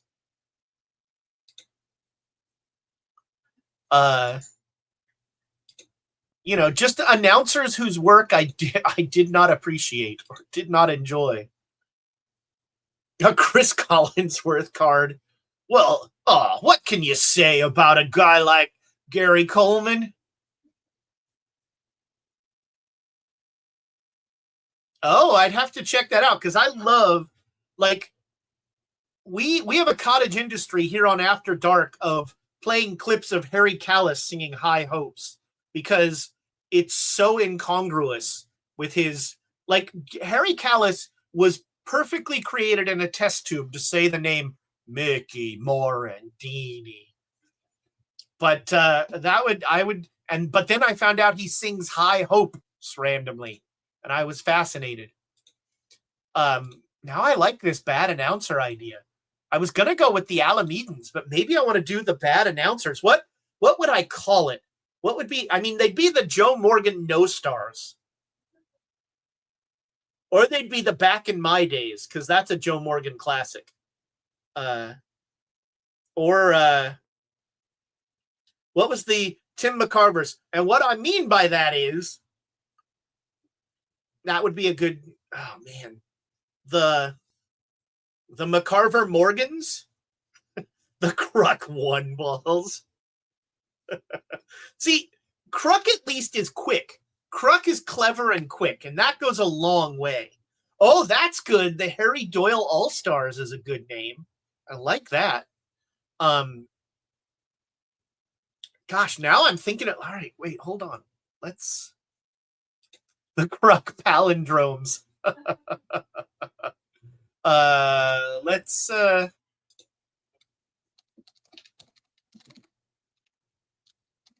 all right, we are going to raid over to franchise as I consider drastically changing my theme team idea. And the Where's McCavas? The McCarvers, the McCarvers. I don't know, that might be racist. Maybe I kind of like the Joe Morgan No Stars just because I really want to like slam Joe Morgan. But now I'm gonna think about that. I'm gonna look. I don't normally do this, but I'm gonna make one of those like Excel sheets that franchise does of players and start doing that. Maybe we'll do that tomorrow. So tomorrow we'll be back with After Dark at our normal time. Giants, I think Reds coming to town. No After Dark Thursday because I'll be at a work event. But then I should be running for the rest of the week. We should have Doc will do an OOTP stream tomorrow. And then Thursday we'll have Twipped like normal. Friday will again be Doc. And then Doc is hopefully going to cover Dish for one of the Saturday or Sunday ones. So you'll get your OOTP drops, don't worry. And we'll have Lap and all the regular people. I'm looking forward to EVC being on Lap stream on Friday. That's going to be fun. All right, let's raid over to my buddy Franchise. If you are not following Franchise, please rectify that mistake and do so. And I will see you all. Thanks so much. Thanks to Jay Biggs. Follow Jay Biggs. Support him on his stream. And jump in his chat when you see him online. And we will head over. Franchise is, nice, doing the Glenn Burke and Billy Bean builds. I'm in. That is awesome. And I'm also excited about the cat stream. I'm a cat roster. That's how you get Rachel to like baseball. You do cat rosters. Now I'm trying to think of is there a Cheshire maybe in, I don't know. So head over with me to Franchise, enjoy, and I will see you soon. Goodbye, internet friends.